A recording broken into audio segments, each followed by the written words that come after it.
What's up? Coming to you live here. Oh, all right.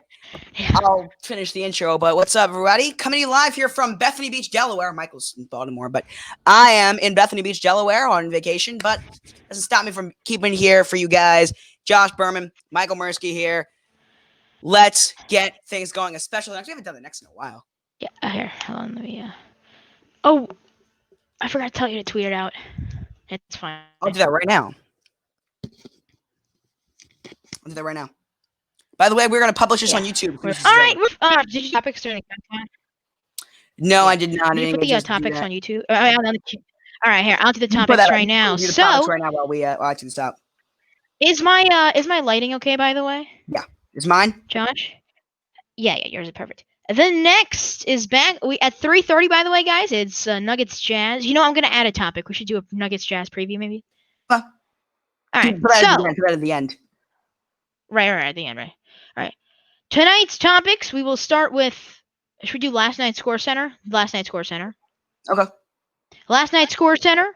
Then we're going to talk about the Ravens. Can they go 16-0? Can the Bucks win the NFC South? Then we're going to give you guys an NFC East preview. Then we talk about Darrius, who got cut by the Washington football team. By the way, I'm going to add a topic right now because the NBA award finalists have just been revealed. The finalists. All right. The NHL teams, we're going to talk about the teams eliminated and what's been going on so far. And we're going to give you a preview for Columbus versus Toronto. We'll see where Kawhi ranks all time if he wins a championship next season. We're going to... actually, it's just Rookie of the Year and MVP. Oh. We still can go through those. Because I'm sure... Well, actually... The Rookie there was 3 minutes ago. MVP was 42 seconds ago, so I'm sure they're just going to reveal them all right now. Pittsburgh Steelers over you and preview. We're going to tell you what that they have a pretty good defense, but can they keep up with that offense? Give me 1 second, I'm just going to set this up. Or the other way around. They have a pretty good defense, but can the offense keep up with the defense? Pacers player TJ Warren is on fire. He's been lighting it up in the bubble. The Marlins right now are tied for first place in the MLB, and the Orioles, as of right now, are in the playoffs. So can the Orioles and Marlins keep that streak and make the playoffs? They were two of the worst teams last year. We'll obviously do our NBA award finalists. We'll give you that. And we will rank the top 10 duos in the NBA bubble in order. I am Michael Mursky. That is Josh Berman. Let's go. Let's get things started. Right here on the next, we will start with the Baltimore Ravens. Hold on. Almost ready. Josh is wearing his Lamar Jackson jersey. You know, I was listening. Actually, you know what I might want to do? Zach, I'm going to go outside. Is that okay? Gonna mute Josh. Josh, you're on mute. All right. Here, I'm going to take you off. So, the Ravens, I was listening to The Herd, and Colin Cowherd, he brought up this really interesting study. And when I heard it the first time, I was like, how is this going to relate to the Ravens? Like, what is going on? He said, so, and I want to share it. He went, so, 40% of, they asked billionaires in the UK, and this is Colin Cowherd's thing, not me, so I didn't, but they asked a bunch of billionaires, and 40% of how they did. All right, I'm back. What's up? Start it again. I didn't hear a word you said. 40% of the billionaires in the UK, I think, are dyslexic. That does not surprise me.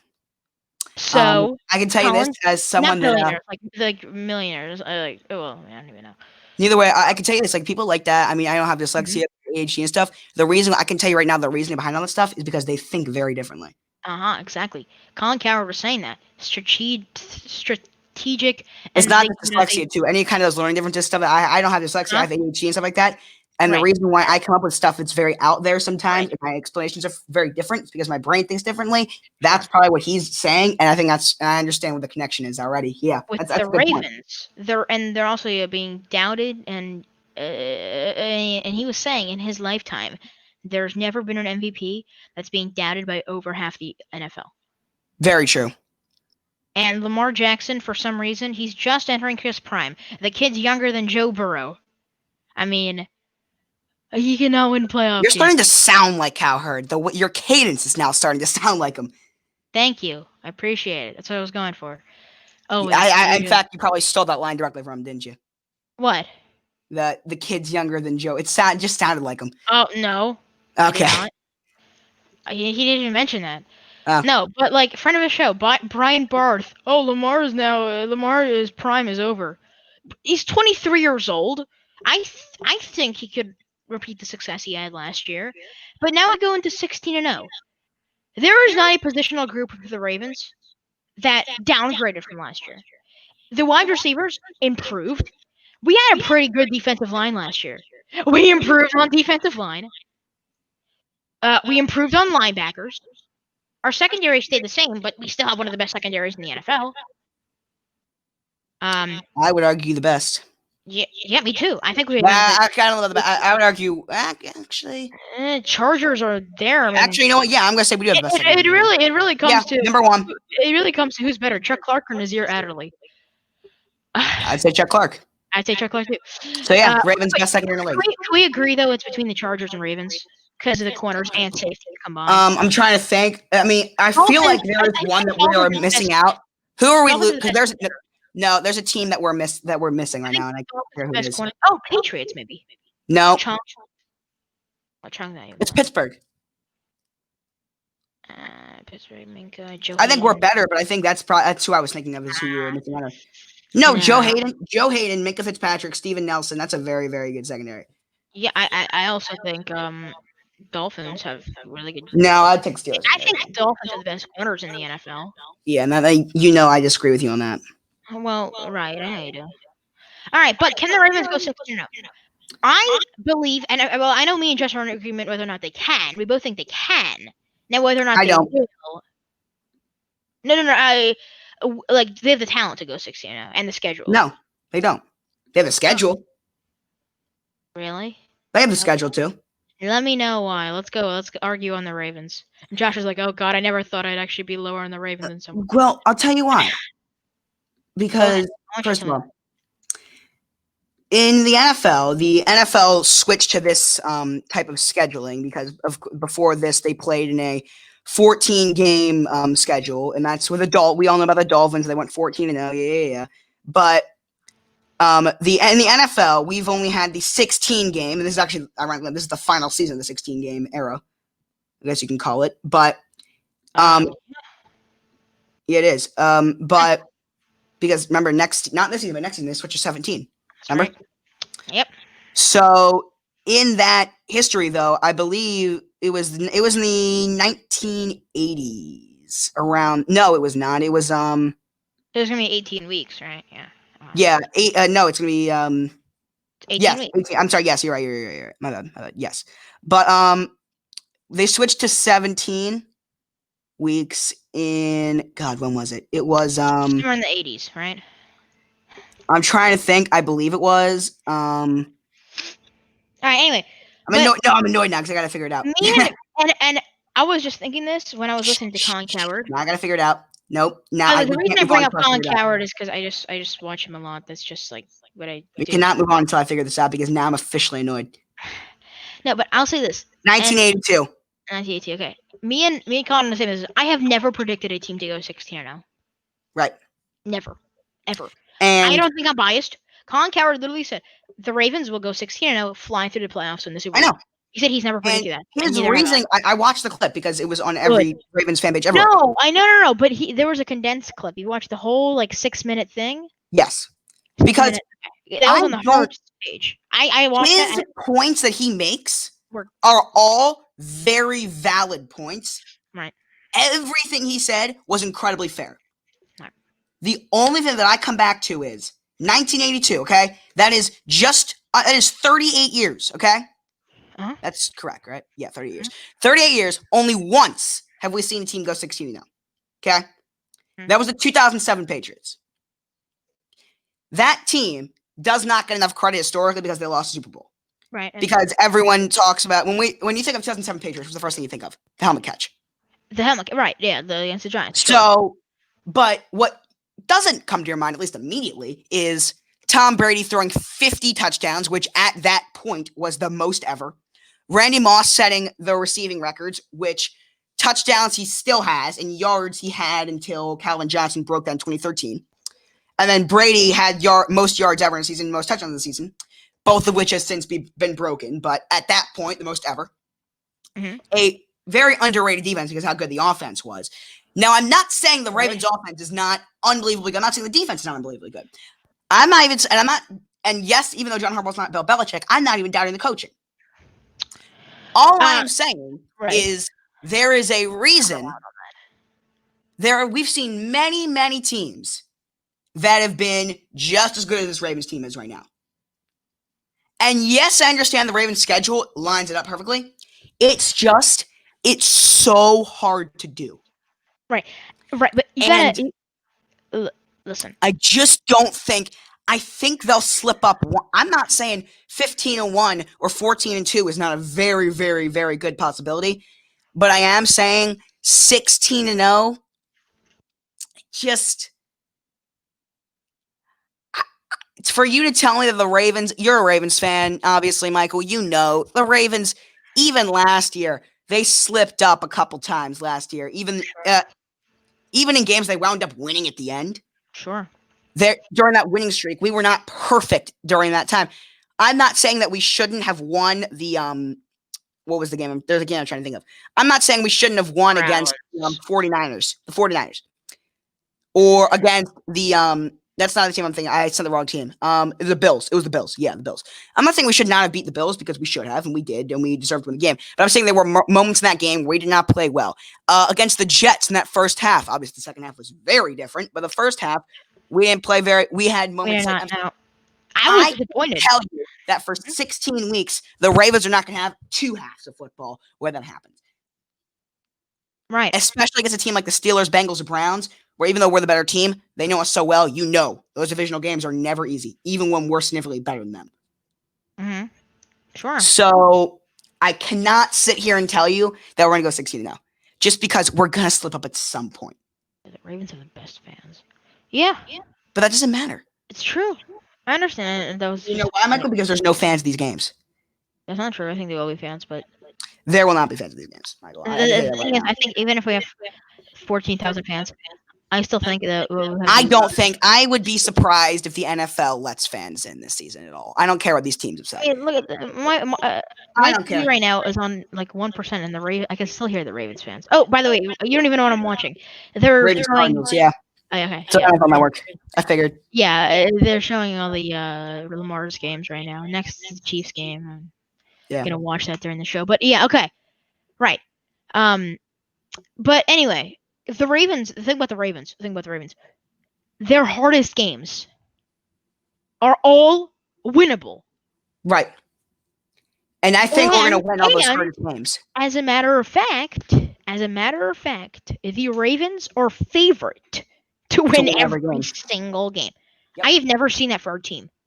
You know I really haven't. Michael, we have the easiest. Hold on. Can you agree that we are the Chiefs, Ravens, Niners? Can you agree those are the 3 best teams in the NFL? Michael, I think we're the best team in the league. Hold on. I know. Can you agree those are the 3 best teams in the NFL, though? Of course. All right. Michael, we're the best team in the league, in my opinion. We've been over that. We're top 3. I know. Top 3 teams, right? Top 3 teams. Ravens are different than all of them. As count carries. But the thing with the Ravens, they have the easiest strength of schedule, not out of those 3 teams. No, in the entire NFL. Okay, thank you. I was gonna make it more dramatic, but yeah, the entire NFL. One of the 3 best teams. Josh, in your opinion, the best team in the NFL has the easiest strength schedule. I know, and that first of all, that is insane how that worked out, and it's not. By the way, I can already hear fans be like, "Oh, that's not fair." It has nothing to do with that. It is a formula. Yeah. I can tell you right now. I can't tell off the top of my head, but I can tell you right now if I looked it up who we're playing with the exception of 3 teams next season. It's a formula. So no, what do you mean? You could tell exactly who you're playing. No, because it's it depends. There's a random team. No, the only thing is the Ravens, assuming we win the division, then we play the division winner in the other divisions, and we don't know who's going to win those divisions. So we cannot tell you that yet. It's you play. Year. You play a designated division. Okay, I thought you were right. NFC, and then you play a the teams that finished in the same place in the as you. same place as you. Right? Exactly. Okay, but we don't know who's home and away in those games either, though, do we? I believe we do. I'm not sure how does that even work? Teams that finish in the same place as you. How do they determine home and away? That's a rotation. The last time they played, it was home. So this time it's away. Ah, okay, makes sense. I believe, unless if it's like. Oh no. We had the. But I believe there's some exceptions. Oh god, I messed something up. I'm trying to figure out my TV right now. Oh god, what have I done? Mute me, Michael, mute me. Hold on. How do I do it? There you go. Anyway, so yeah, the Ravens look. They could lose a game, but I mean, listen. Here is our schedule. Week 1, we are at home against the Browns. I think we will win that game. Week 2, we're at the Houston Texans. I mean, like, Marlon Humphrey shut down DeAndre Hopkins last season. Shut him down. And, well, guess what? They're not even with DeAndre Hopkins right now. I mean, DeAndre better got targeted. There was the one that should have been a pass interference, no call. We won, what was it, like 42 to 14, 47 to 14, something like that. We would blow out. We had like a 30-point win. Texans. Week 3 versus Kansas City Chiefs. Monday Night Football. If this game would have been with fans, I could tell you, I think this might have been one of the loudest games ever recorded. Josh, we can't hear you, but you're on mute. But can you agree with me on that? All right, hold on. I'm gonna unmute you for a sec. Can I mute you for a sec? Can you agree with me that if the Ravens and Chiefs game, Monday Night Football game, would have had fans, that it would have been one of the loudest games ever recorded? I don't know about that, but I can say in Ravens history. Yes. In home game at M&T Bank Stadium, I'll give you. I can tell you, I would. That might be a little bit of a stretch, but I think inside M&T Bank Stadium, I can give you that. Yes. All right. Yes, I would be losing my voice. I'd be screaming on top of my lungs. Right. I'm muting you again, Josh. All right. So now, then we go to week 3. Week 3 was Kansas City. Okay. Week 4, we have at Washington. We are at the football team. That's an easy win. Week 5, Bengals. We're at home. Easy win. Week 6, at Eagles. I think that's a solid win for us too. Josh is back. Okay, start again from week 1. All right, week 1, at home against the Browns. Last year we had a. Here's my thing. I'm going to say this. I'm going to say this, and I've been on the record on something here, and I want to come back to this because it has to do with the exact discussion. I have said this originally before. I had the Ravens going 15-1, and this is the game I had them losing. I'll tell you this. I think if they're going to win a game, it's going to be this one. I'm going to say that. I think if the Ravens go 13-3 and 3-3 in the AFC North, I would not be surprised. I've said that before. I'll say it again. If the Ravens go 3-3 in our division this year and then 13-3 on the entire year, yeah, I could very well see that happening. Yeah, I think if we go 15-1, this is the game we're losing. But I think we're going 16. That's the game. Well, I was about to say no because it's at home, but no fans doesn't matter. We lost the Browns at home with fans last year. Oh God, yeah, don't. I blocked that game out. That was horrible. Hopefully, Brandon Williams is healthy. That was such a bad game. Anyway, but when you look at it, I think that's a game we could lose right there. Week 1. Okay, move on. Go to week 2. Week 2, we have at Houston Texans. I was just saying we beat them by like 30. That's a win. That's a win. DeAndre Hopkins, yeah. We got their number. Week 3 versus Kansas City, Monday Night Football. That's a win because Lamar. I've said this stat before. Lamar Jackson has never lost to the same opponent twice except for the Chiefs. It's the only guy that he's played. It's the only team he's played more than once that he's never beaten, and he's in for revenge. He's getting revenge. Ravens beat him this year. I agree. Oh, that Hollywood play, love it. Yeah. Over the shoulder catch. Oh, yeah, that point. It's that point in the game. Yeah, that was sick. 257. That was amazing. In my opinion, the best play of Lamar's year came in this game. I think it was the touchdown to Andrews. I think that was the most underrated play of the year. I think that was, in my opinion, that was the play. I don't know if it was the best, but I think in my opinion, I don't think it was the best throw. Even though we went on to lose. Nah, the one against Cleveland was the best throw we had. at the end of the first half, off balance, back foot touchdown against Cleveland in the first half.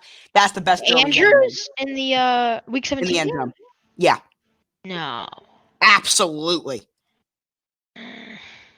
Although I'll say this, even though we lost the next 2 games, when I knew we had something special was after that Andrews touchdown play over. Nope. Mine was Seattle. No, I already Seattle. I already felt something with Marcus Peters. I already. Seattle. No, but Seattle's the game where I believe that we had a chance to be a good team, like a really good team. I think it was not a good team. I thought we had a good connection. That was like in the future. Oh, you mean Lamar to Hollywood?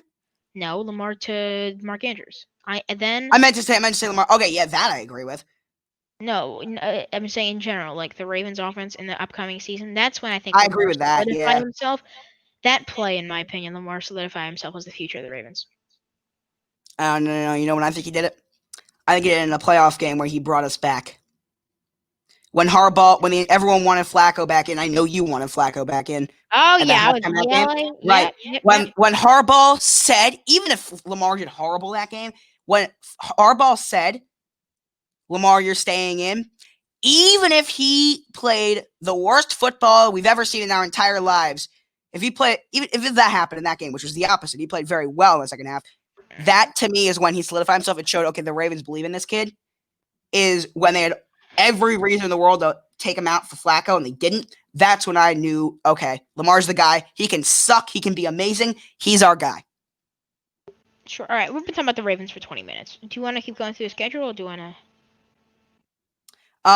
Go through the schedule and then we'll stop. All right. Hold on. Former Bills offensive lineman, by the way, Spencer Long, signed with the 49ers. Okay, great. Just update. All right, just now. Week 4, we're at the football team. That's a dominant win. All right, week 5, we are at home against the Bengals. Same thing. We should kill them, but it's a divisional game. You never know. I don't think we're gonna kill them, but I think we're gonna win. Then they go to where we travel to Philly for week 6. So who is it? Philly? Yep, at Philly. That's a game where I feel like that's the only non-divisional game where for some reason we could slip up. No, we're not gonna lose the Phillies. I feel like that's a slip-up game. I feel like that's a slip-up game. You can't say that. You can't just like. Because it seems like one of those games with the Ravens. It's just because I don't believe we can go 16-0. Yeah, but there is that one game. You can't just predict we're gonna be off that day. We're just not gonna play well. Well, I have to because I don't believe we're in a 16-0, and I feel like you can predict that Carson Wentz is gonna have a great game because the Ravens defense was in the bottom half of the league and. No, but they weren't bottom half of the league in anything last year. I think it's fair to say that I think these guys. There's a game where we could be a little bit off our game. Sure, that's fair. There could be. There very well could be. I mean, I think there could be, but I don't think you can predict that game. I'm saying. Why not? Well, there's a reason behind it. You can't just have a hunch. I'll tell you why. Because the Eagles are a team that we haven't played. First of all, they're NFC, since it's in that division, which we have not played in 4 years. I mean, we don't have a lot of preparation against them at all. You also look at it as a game where Philly, I think the entire league is underlooked, not really looking at them. I think they're a more talented team than people give them credit for. Well, we're going to get to that later because we are doing an NFC East preview, but... Right. And I think you also look at it as a game where I think at that point they have 2 very difficult games against the Niners and Steelers the 2 weeks before. And if they come up short in those games, they're gonna have all motivation in the world because they don't want to go on a 3-game losing streak. They're gonna give it all they got for that game.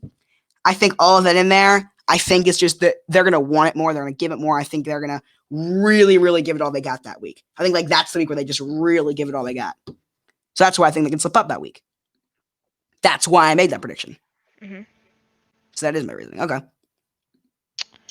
right.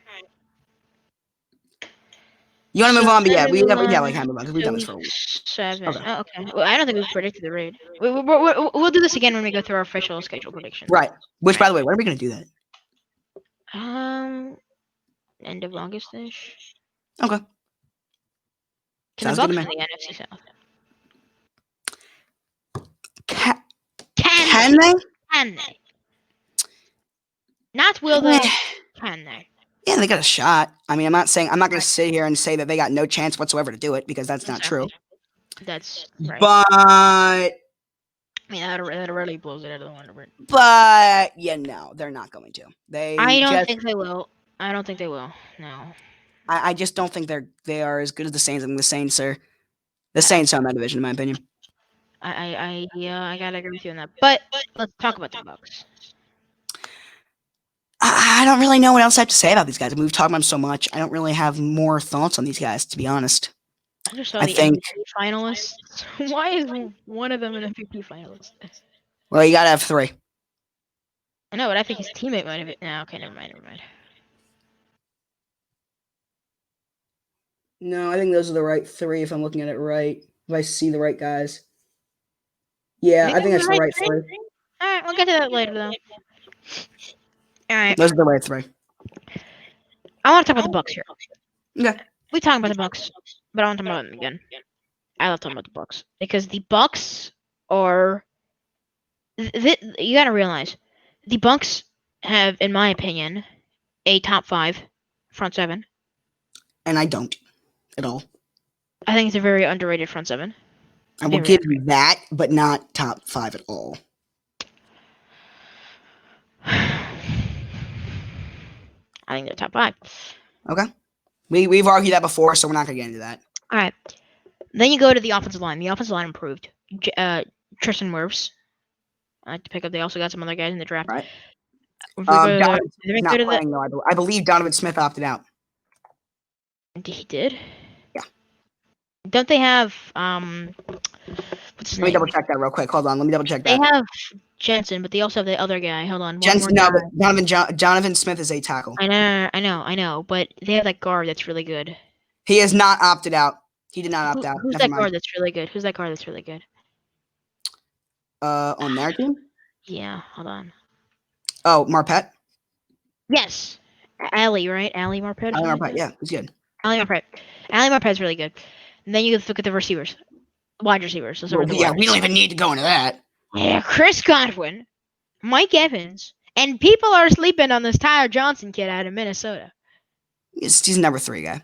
I think he's a number 3 guy. I think he's a very capable number 3 guy. I think he's going to be great with Tom Brady.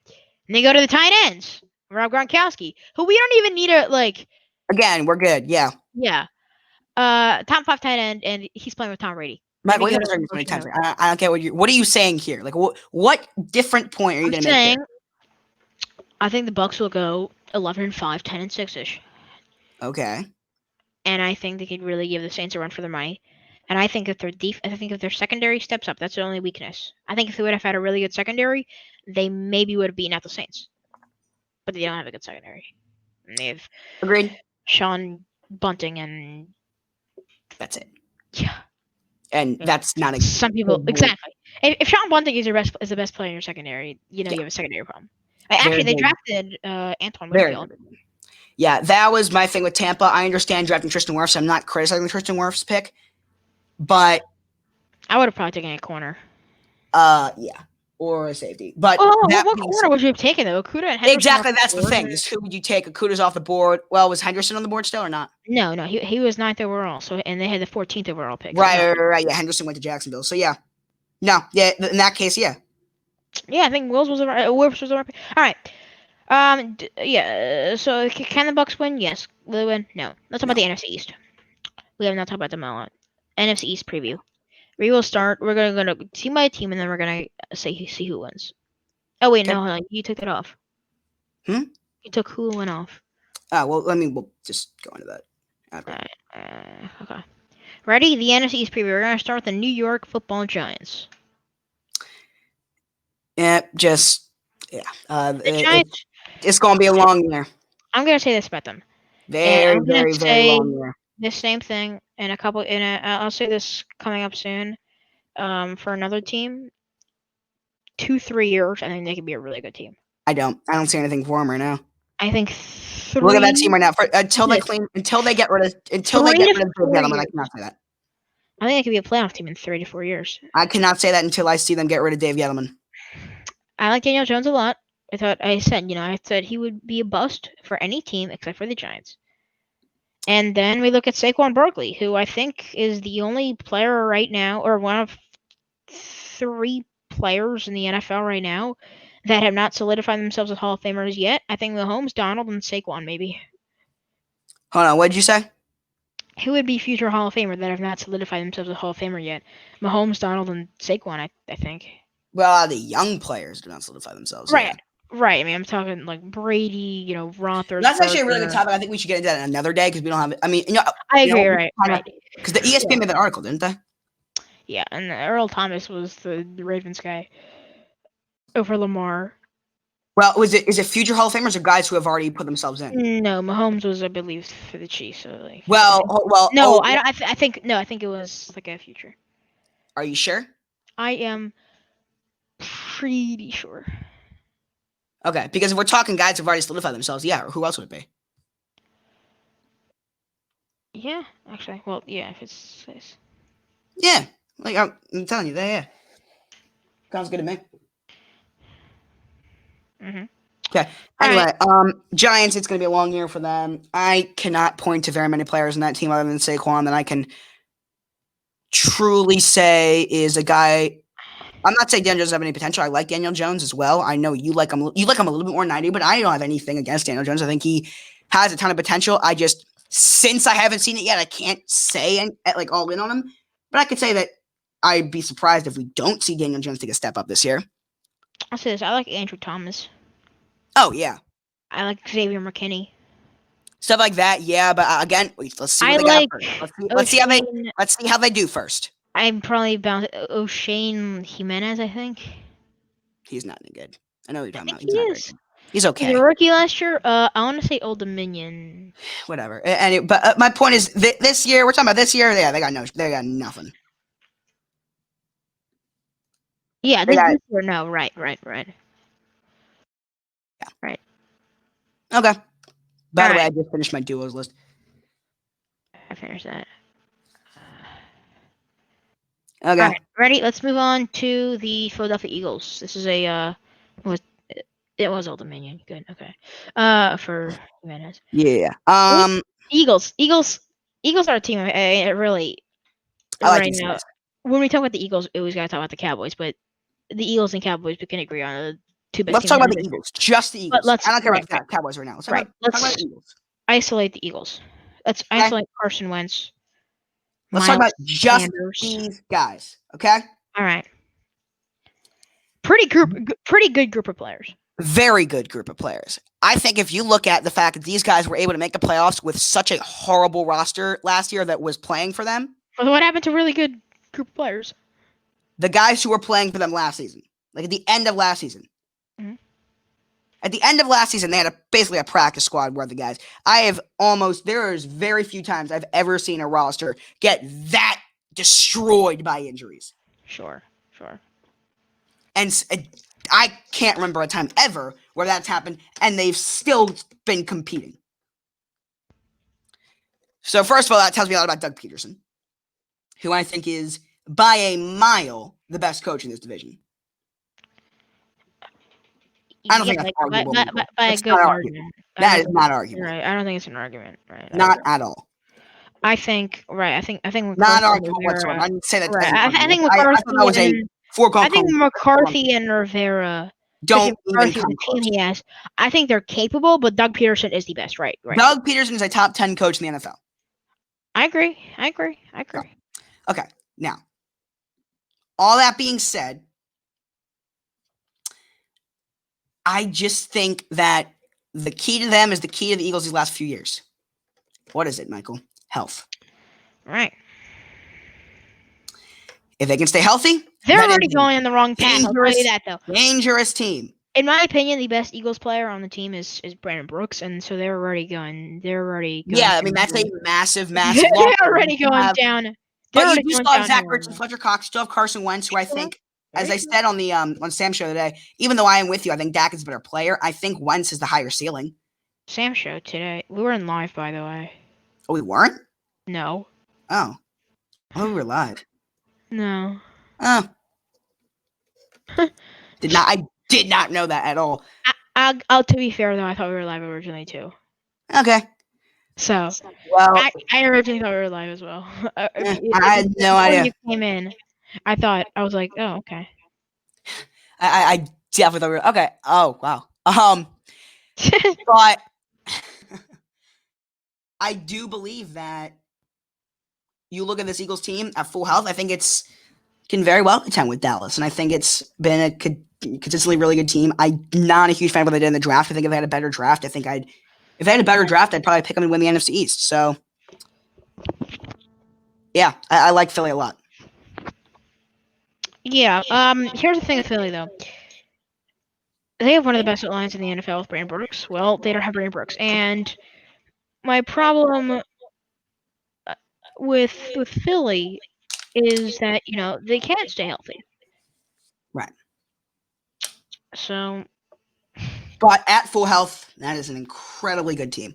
by the way, Nets Ravens said that the chances of the Bucks winning the NFC South is the same as the chances of Brady coming back to New England.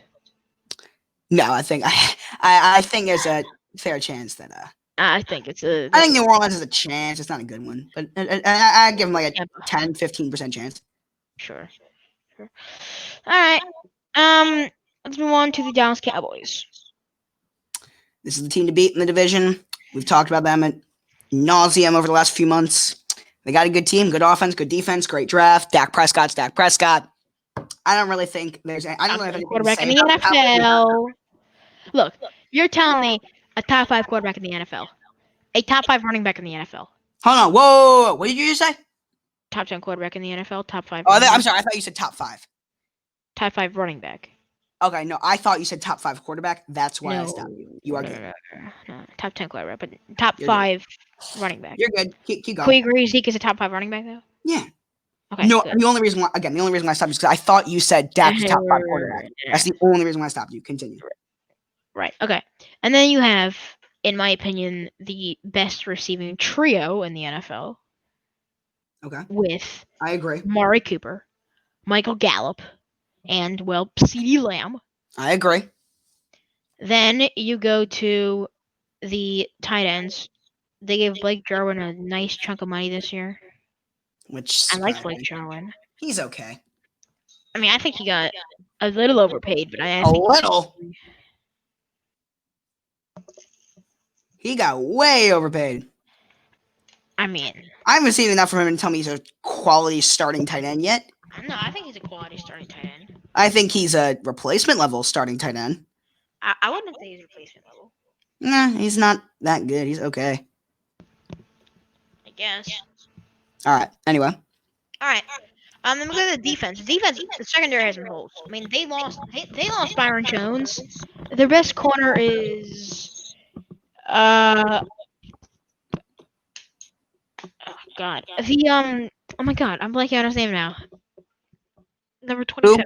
The weird name. Oh, Uze? Chidobe Awuzie. Awuzie. Yeah, Chidobe Awuzie is their best. No, their secondary is not very good. That's their problem. Right. They lost. They don't have a good secondary. They lost Byron Jones. They went from having a below average secondary to an even more below average. Who was their first round pick? The first round pick was CeeDee Lamb. Oh, second round pick. They took Trayvon Diggs in round 2, though. Diggs, that's right, Diggs. And they got another guy, too. They got Robinson, right? Reggie Robinson? Yeah, they did in round 4. So they addressed that need. They got 2 corners in the draft.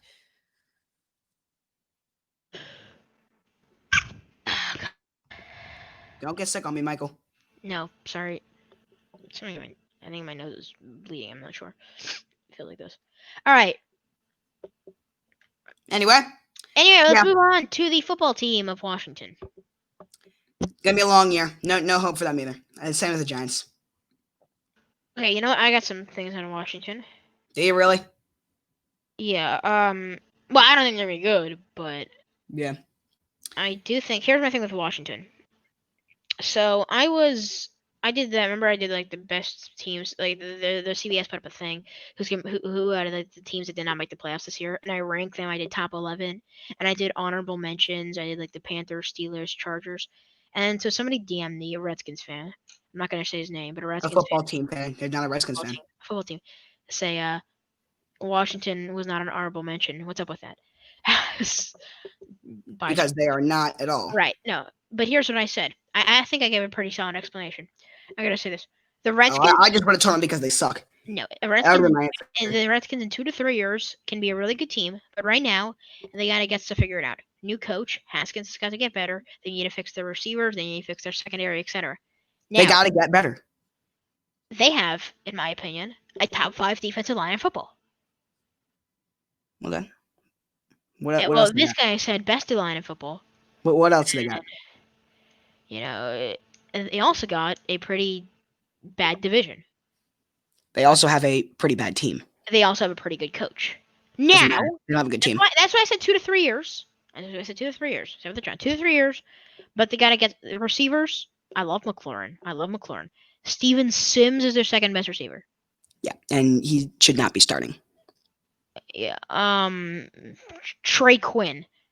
Cody Lattimore. And he's on the exempt list. Exactly. Exactly. Speaking of which, DeAndre Baker's career is over. Yeah, he might get We pretty talk about the Giants. He has 4 charges on him. If he is convicted, he is facing 10 years to life in prison. Yeah, he had potential. His career is over. But the good news is Quentin Dunbar has no charges. He's still on the exempt list. I don't know why that works like that. I don't know either, but hey. The NFL is still doing their investigation, so he's still on the exempt list, but yeah. All right, now, who wins the East? Dallas. Philly's got a chance, though. I gotta go with Dallas, too. Philly has a chance. Philly has a real chance. Right. I think Philly would have a chance. I think Brandon Brooks opened it up for Dallas, too. Yeah. All right, let's go back to the Washington football team. Darrius Guice was cut by the Washington football team. Yeah, for domestic violence stuff.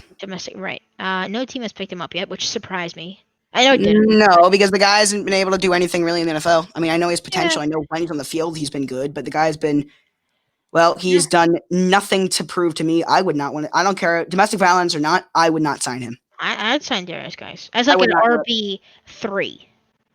I understand. I think a team I'm looking, even though if I'm the Bucs right now, if I'm the Buccaneers, I cut LaShawn McCoy and sign Darrius, guys. I don't want Darrius guys on my team.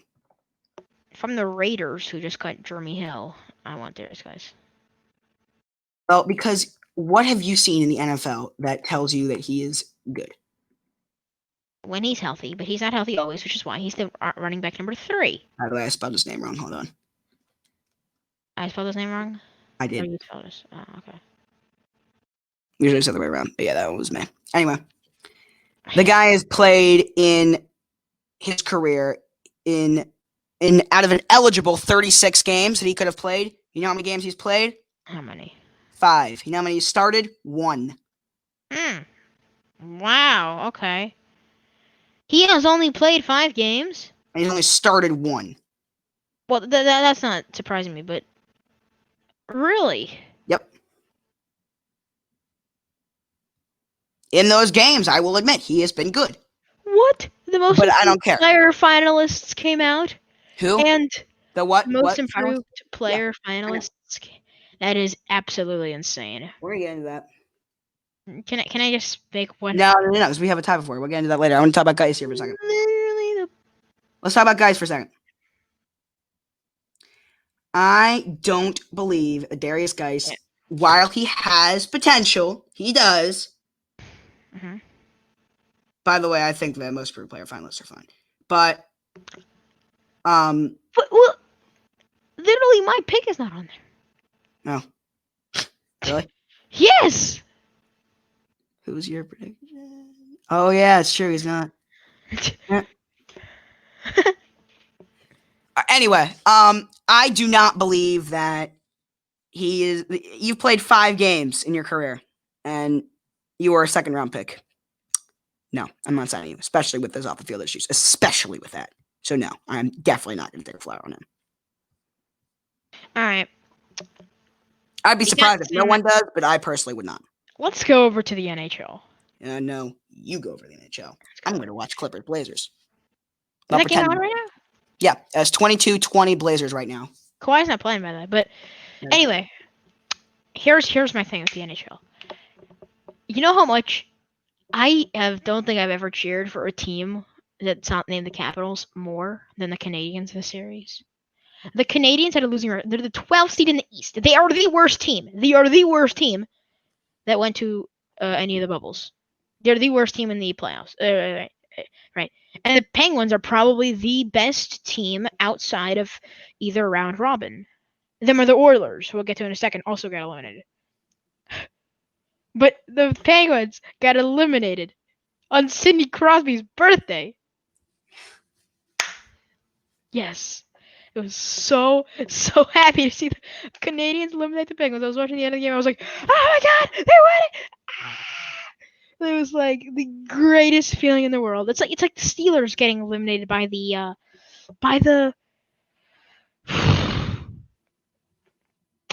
Bengals caliber team. No, they're not that bad. They're not the worst team in the NHL. They're the worst team in any of the bubbles.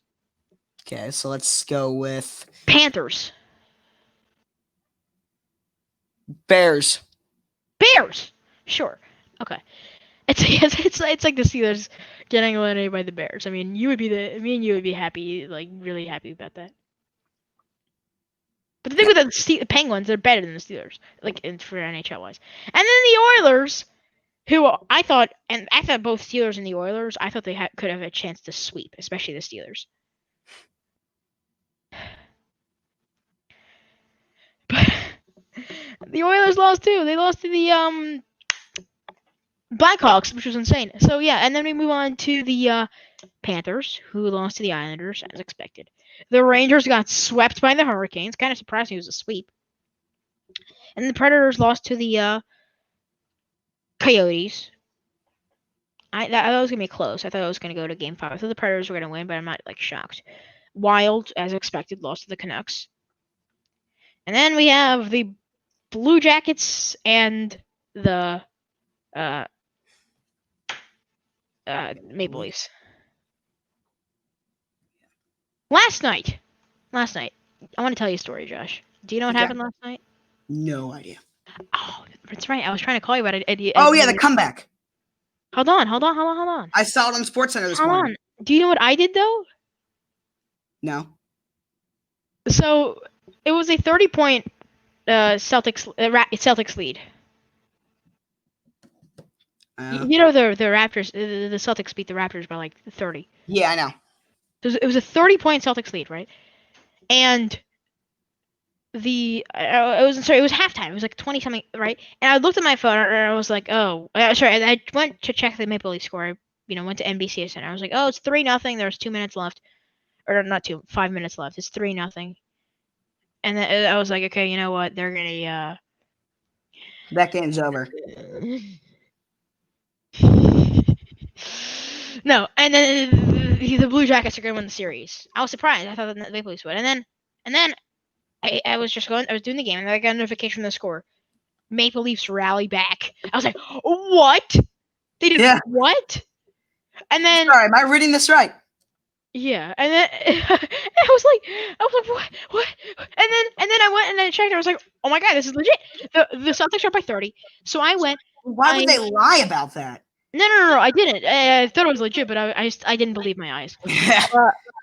I went with like barely. I was like, you know what? This game sucks. I'm gonna call the Maple Leafs Jackets game. And so I didn't have anything ready. I mean, they're like, I don't really know the Jackets lineup that well.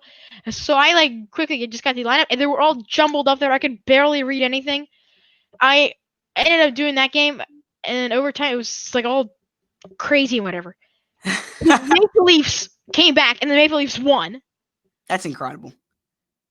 Which was insane. And I ended up calling. Austin Matthews got the goal. I was not even like doing that well. I didn't even know how I was calling the game. And the Raptors, and I just ended the broadcast. There was like still like 5 minutes left in the other game, but I was like, you know what, this game's over. But man, how about Boston? That shocked me. That game, Boston and Toronto. Boston and Toronto. What? That shocked me. Yes, me too. Because Toronto would have clinched the 2 seed. I mean, that really surprised me. And Josh was saying, me and Josh were supposed to call that game together, but we didn't. So Josh, it's fine. Me and Josh were saying, we were like, the Raptors, who's the better team was going to win? The team that deserved the 2 seed, the team that the second best team in the Eastern Conference was going to win that game. And we both, I mean, it was like it was insane. I actually thought the opposite was going to happen. I thought Toronto was going to embarrass them. Me too. I thought it was going to be just a complete domination for Toronto. Me too. I thought it was not going to be close. I was ready to say, okay, this is what I've been saying. I'm telling you guys, Boston's not that good. Yeah, I will. Boston's a very good team. Do I think they're better than Toronto? No. I thought that the whole year, or I thought the whole summer, since last summer. Hey, I still think Toronto's better, but I think, room. That being said, I think this is one of those things where Boston and Toronto meet in a series at some point. Boston, I think, I would take Boston to win it, but I think the better team is the Raptors. I want to talk about the Blazers for a sec. Yeah, Melo's yeah, I think the Blazers are going to get the 8 seed over the Grizzlies, which is what I was saying before. I had faith in the Blazers. Yeah, Grizzlies have been horrible. I thought the Blazers were going to do it. They've been.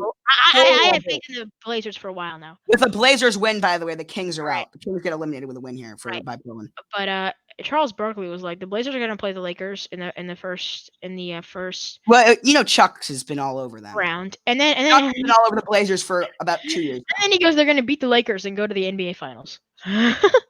He picked them to go to the NBA Finals last year too. Well, last year they were actually in the conference finals though, so like. Yeah, but he said that during the regular season. Again, last year they were actually a playoff. Yeah, but no one saw that coming, Michael. I know. But before we move on, I just want to say I think it's not fair for the Oilers and Penguins don't get to make the playoffs. I think it's not fair because they were the 5 seed in both of their conferences in the East and the West. I think it's just completely. I think it's not fair. I mean, okay. Yeah. Anyway, I want to talk about something here. Kawhi Leonard. If he wins a championship this year with LA, where is his rank all time? Well, this will be his 3rd championship, 2nd in a row. 3rd different team. Yeah, 3 championships, 3 different teams, and he'll be the first player to ever. He's the only player in NBA history to win Finals MVP with 2 different teams, I believe, if that stat in my head is correct. I saw that correctly. Let me double check that because I remember just 2 teams. No, but hold on. Now is that true? What? No, he's done. He's the 3rd. He's the 3rd player. 3rd title, 3rd team, 3rd Finals MVP. Yeah, no, but let me say this here. Only 3 times in NBA history has a player won Finals MVP on 2 different teams. But hold on, you want to know Nobody's done it on 3. So he would become the first player to ever win Finals MVP on 3 different teams. Right, and you want to know something else? That would be 3 Finals MVPs for him. Do you want to know the only other player with 3 Finals MVPs? It's Michael Jordan. It's Michael Jordan. No, Shaquille O'Neal has 3. Jordan's the only one? No, Shaq is 3. 3rd Finals MVP. Also an All-Star MVP and the Defensive Player of the Year. There's only one player in the history of the his resume would be. I'm sorry. More than 3 Finals MVP. But this would be his 3rd. This would be his 3rd, I know, but there's only one player that has more than 3. So that would put him at 3 championships, 3 Finals MVPs. What a shot by Dame. All right. By the way, Colin Cowherd said he's going to be a top 5 player of all time. No. But it'll be 3 championships, 3 Finals MVPs, 4-time All-Star, an All-Star MVP, 2 all. Because here's the thing, okay? His regular season numbers are not very good. He is not, believe it or not, and this is going to shock you, Michael. Where do you think Kawhi Worse than Russell Westbrook. Worse than Russell Westbrook, I know. Where do you think Kawhi ranks all time in points? Give me a guess. I'm gonna go with. Is he top 70? Just guess. Give me a number. I'll tell you if you're right or not. 67. All time in points? Yeah. Guess what, Michael? What? And this is gonna shock you because it shocked me too.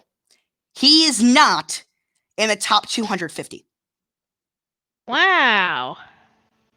J.R. Smith, who is 250, has more career points than him. J.R. Smith has more points. But Leonard isn't like a point scorer, though.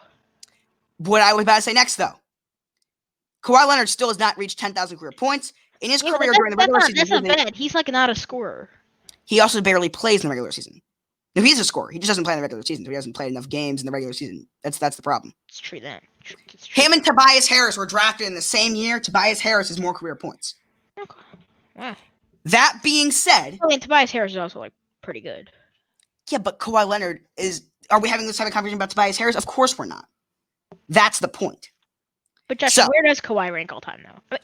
What I was about to say. Just championships with two different teams. Championship. With all that being said, all the all-time greats.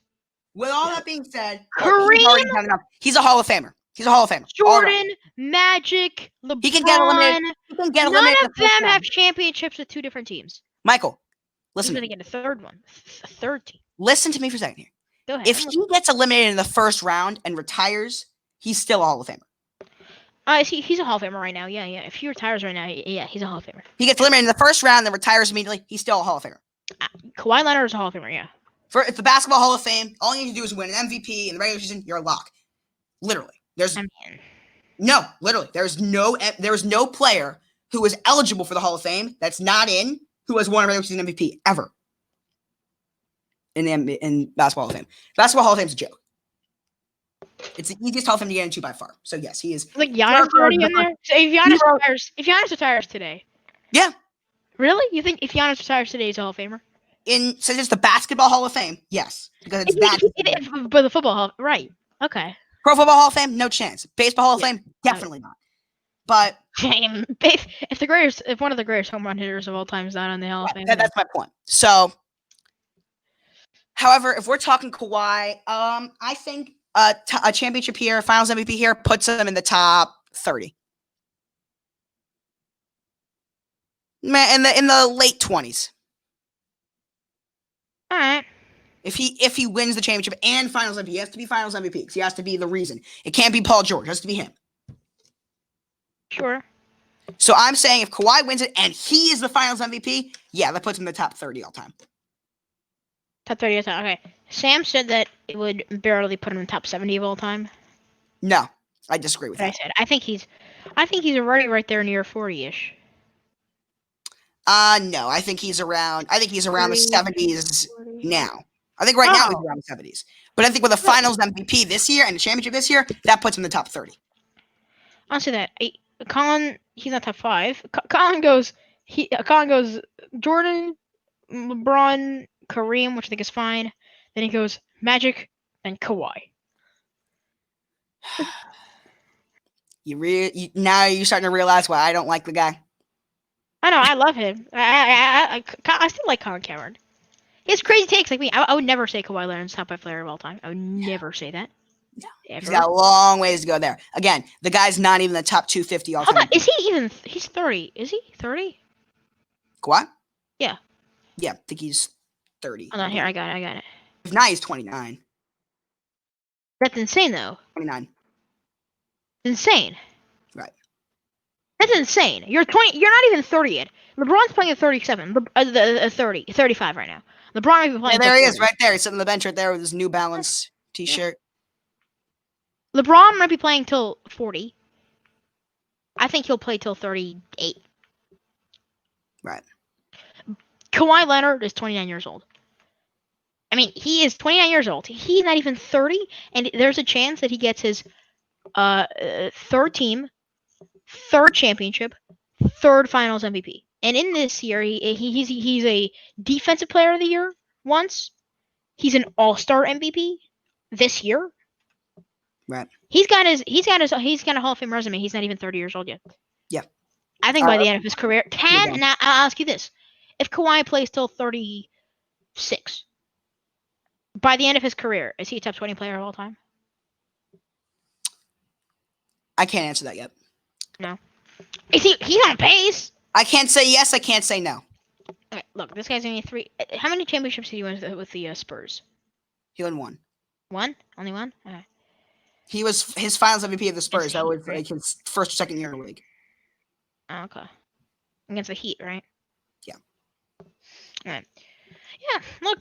Yeah. I mean, Let's move on. Let's move All on. right, let's go. Let's talk about the Pittsburgh Steelers. They're a team we have not talked about. Boo! We don't like the Steelers. I haven't eaten breakfast yet. That was a bad idea. can't I probably get should. through the I probably should have eaten breakfast before doing the show. Michael, it is 1:35. Actually, I don't even think I've gone downstairs yet. All right, let's make this. Anyway, Let's give a fair disclaimer, okay? what? We are Ravens fans. We are Ravens fans, but Fair I'm not. disclaimer. Now let's Very- try and be unbiased and talk about these guys. All right, the Steelers have a really good defense. They have a really good defense. Top 5 defense. Top 5 defense. Agreed. Absolutely. Right. It's right. Now, who's their starting quarterback next year? It's gonna be Ben Roethlisberger. It's gonna be Ben Roethlisberger. Now, will Ben Roethlisberger play in the same? Will he play at the same level after post injury? No, but he won't be bad. Oh my God! What was that sound? What? Jesus! Hold on. Ah! Do you still hear By it? the way, do you hear that? By the way. No. Good. But no, you just said something. It was like I think through your mic. Oh no. I would say no. He won't be the same player, but Printed this out. he won't be bad. He's gonna be a good quarterback. Someone just printed out a paper. Okay, great. He's gonna be a good player. He'll be a quality starting quarterback. Okay, I don't get it. But yeah, Roethlisberger's gonna be good. Yeah. All right. He'll play well. But let's talk about the Steelers this year. Ceiling 9-7. No, 10-6. Ceiling's the playoffs. 10-6. That's what I said. I'm not giving a record. I'm telling you how far they'll Right. make it. The playoffs. I think round 1 of the playoffs. Yeah, I think ceiling. I agree. Yeah, I guess so. Yeah, I can't tell you ceiling- the record. I'm gonna say they make it to the first round of the playoffs. Oh, look, Bill Walton's there. Bill Walton's. That's what I'm saying. Bill Walton's a virtual fan. Shaq was at like all of the games the other day. Yeah. Ooh. Oh wow! What a shot! I sham it. Oh wow, you're ahead of me again. Wow. Yeah, he just made it there. So yeah, you're gonna be ahead of me again. Well. I don't know. I mean, again, I'm color, so Right. You're not like that far. You're like a second or two. I'll tell you when this replay ends. They Just finished ended. on the replay. Just I'll ended. tell you. Now. You're like 4 seconds behind. I think it's Really? fine. You can pause it for like 3 seconds or something like that. And that way we'll be right there. might pause this TV. I'm in my dad's office. That TV does not pause. Are you kidding me? Really? It doesn't pause? Nope. How is that? What? The I TV doesn't know. pause? Yeah, not pausable. All the other TVs pause. Not this Well, one. why can't you just broadcast another room? What? Could you just broadcast another room or no? I can, but my laptops and stuff is over here. It's a laptop. You can move it. I know, but people are gonna be like in the other room. That's a good point. Okay. So I'm here. Okay, anyway, let's talk about the Pittsburgh Steelers. I said this for like a 4th time now.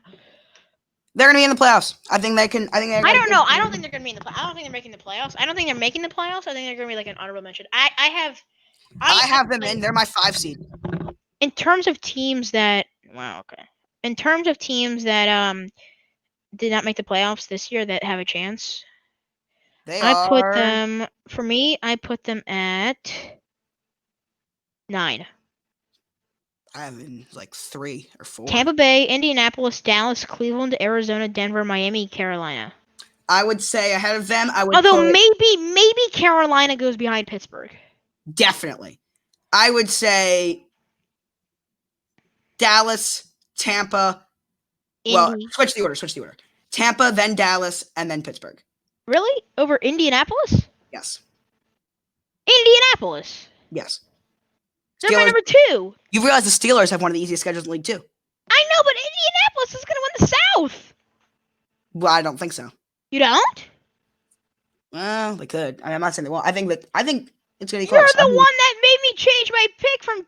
You're the one that I originally had Tennessee. You were saying Indianapolis. Houston's got a chance and too, then though. Houston's got a chance. You gave me the opinions, and you gave me. Hey, I haven't made my official predictions yet. I know, but after what you told me, now I think Indianapolis is going to win. After what you convinced me Indianapolis is going to win. I said we make our official predictions in the next couple of days. All right, I guess. Sure. Or just do Let's before move on school here. starts. Let's move on again. All right, let's go. TJ Warren is on Woo! fire. He is burning Somebody drug test that man. up. I'm sure they have. Multiple times, I can imagine. The Mm. random drug test police is out in full force for this guy. Yeah. First for Bobo. The cash No. consideration is looking pretty good right now. I mean, TJ Warren. His first game he had 53. Oh, by the way, I'm gonna tell you right now, the Pacers duo is an honorable mention for me for the top 10 they're duos. not for me. Not at all. They're one of the honorable mentions with Sabonis and Oladipo. I might have to change it to Sabonis and Warren. Yeah. You could. If it's how they. By the way, this is not how they've been playing in the bubble. I know. All right, good. Because like Raptors are another one of my honorable mentions. I'm telling you this though. This is a very, very good team. Hold on, John. But okay. Let me tell you, it's a very good team, but I do not think that they have a very good chance. As Paul George, nice slam there. I think that's a good team. Don't get me wrong, but hi, Dad. Hi. But this is a good team, and don't get me wrong, I like them a lot. But right now they're the 5 seed or 4 seed, depending on where they are. They'd be playing Philly right now in round 1. I don't think they can beat Philly in the series. I think they can give a run for their money. I don't think they're good enough, though. That's what I'm saying. But TJ Warren is an absolute, well, he's not really that good. He's just been killing it right now. He's on a stretch right now. That is, I mean, he's been one of the best players in the bubble, period, so far, throughout these couple of games that he's played. I mean, throughout these last couple of games, what is he averaging? He's averaging nearly 40 points, right? I mean, he's on fire. These last few games here. He is listed as questionable, though, for today's game against the Lakers. So we'll see if he plays or not. But in games that he has played in the last couple of days, he's been absolutely ridiculous. He has, let's see, here are your stats. You got, where's points? 16, 32, 34, and 53. So there you go. He's averaging probably just under 40 points, I would say. No, sorry, not just under. He's probably around 35, probably, because of that 16 points is probably going to lower that a lot because he really didn't play that well in the other day against Phoenix at all. So, yeah, but he's killing it. Great player. I don't really know where Michael is. I don't know when he'll be back, and now he is. Hi, Michael. Hi. Go ahead. You can talk. I gave all my thoughts on Warren. TJ Warren. I mean, the Pacers are pretty good. What are they? The what seed? Five. I see. All right. Yeah. Look, I mean, they clinched. They clinched. Everyone in the East is clinched. Oh, really? Oh, that's right. Everyone in the East is clinched. The Wizards. Why are they still playing? Because you still have to play it out. It's 8 regular season games. Oh, but did they each clinch like the spot? So it was, or like how? No, but it's also either way. You're playing. It's 8 regular. They're finishing the regular season. Right, but they haven't clinched, so we don't know what spot they're in. Actually, I believe most teams have. Really? I mean, I know the Raptors. I'll tell you right now. Raptors have not clinched the 2 seed yet. Yeah, but they will. They will. Wait, also, I have a question. So Wizards just got eliminated. Why are they even still playing? Because again, they're finishing out the regular season. Yeah, but like the Bulls didn't finish the regular season. The Hornets are actually ahead of them in the standings, though. Yeah. The Hornets didn't finish the regular season. Yeah, because they're in the bubble. Exactly. They still have to play 3 more games. They should just pop them out of the bubble. That was a pun. Yeah, nice. But also, who do the Wizards play the next 3 games? That'll mess up the teams that they play. So then you're going to take away games from the every other team, and then those teams will play the other teams that the Wizards play. Michael, that's not going to work.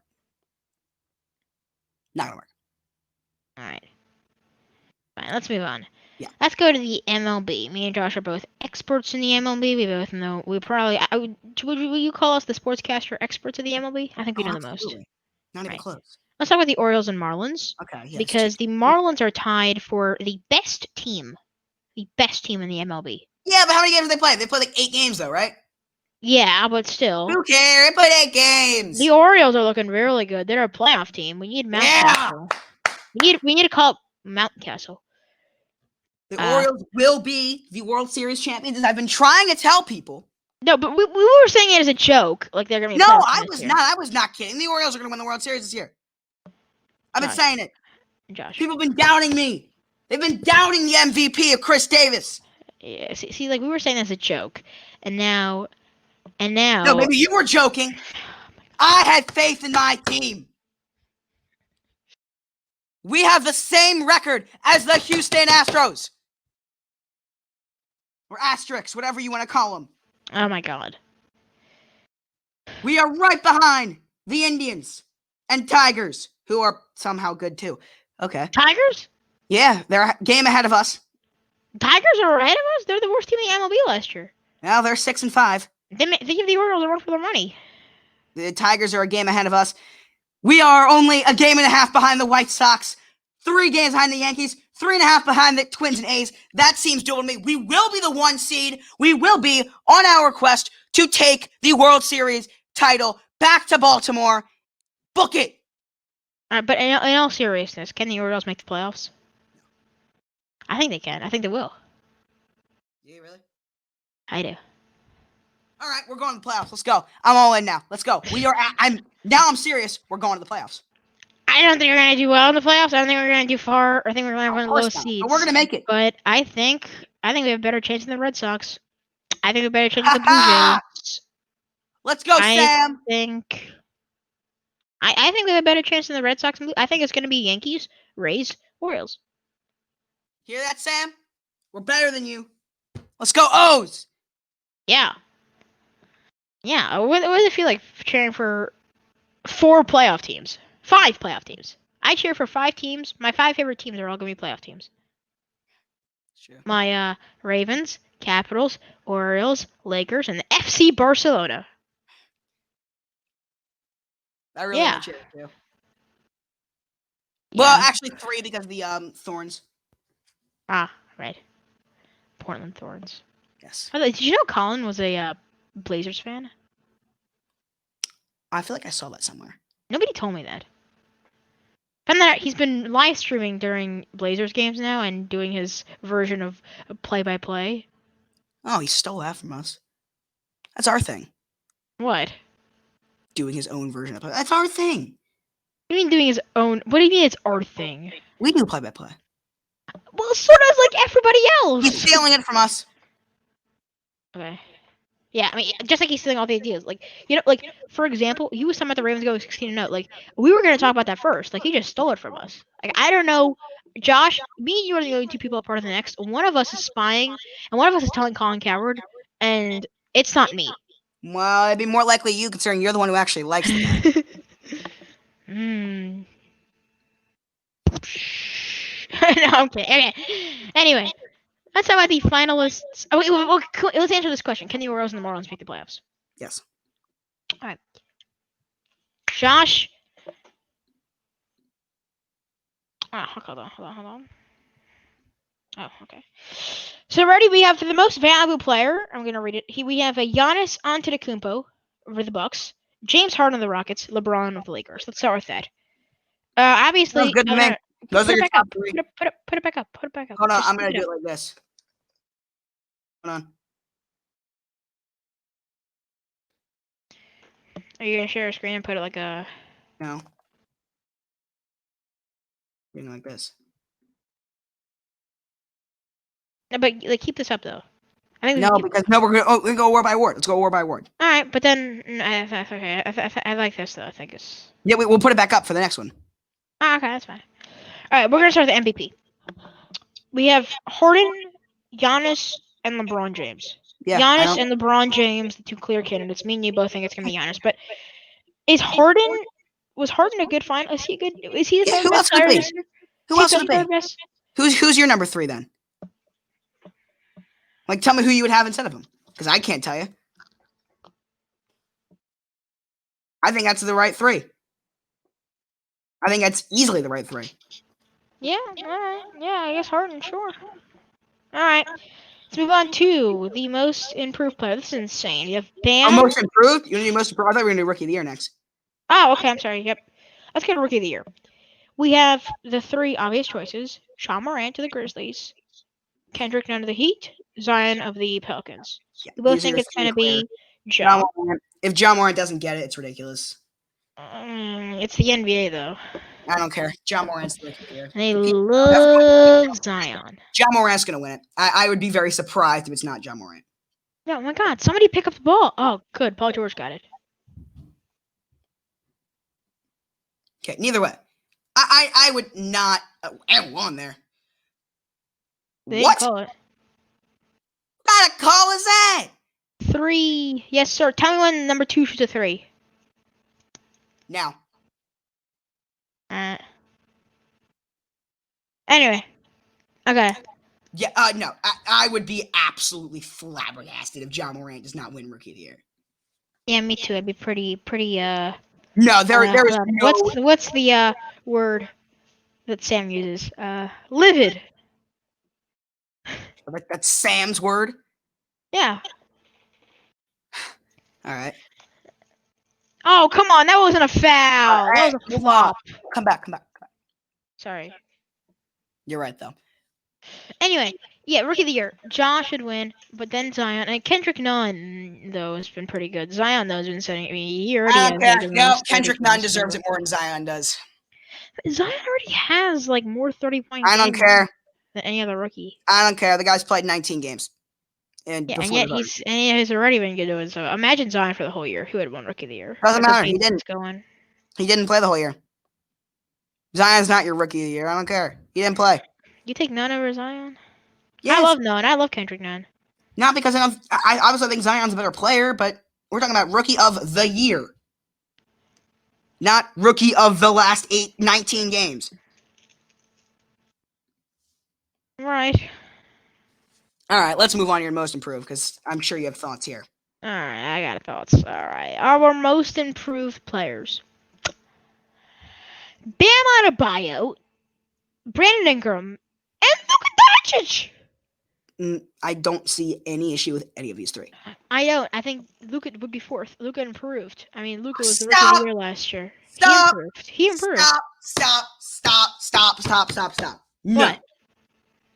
You are telling me that Luka Doncic does not deserve to be in the top 3.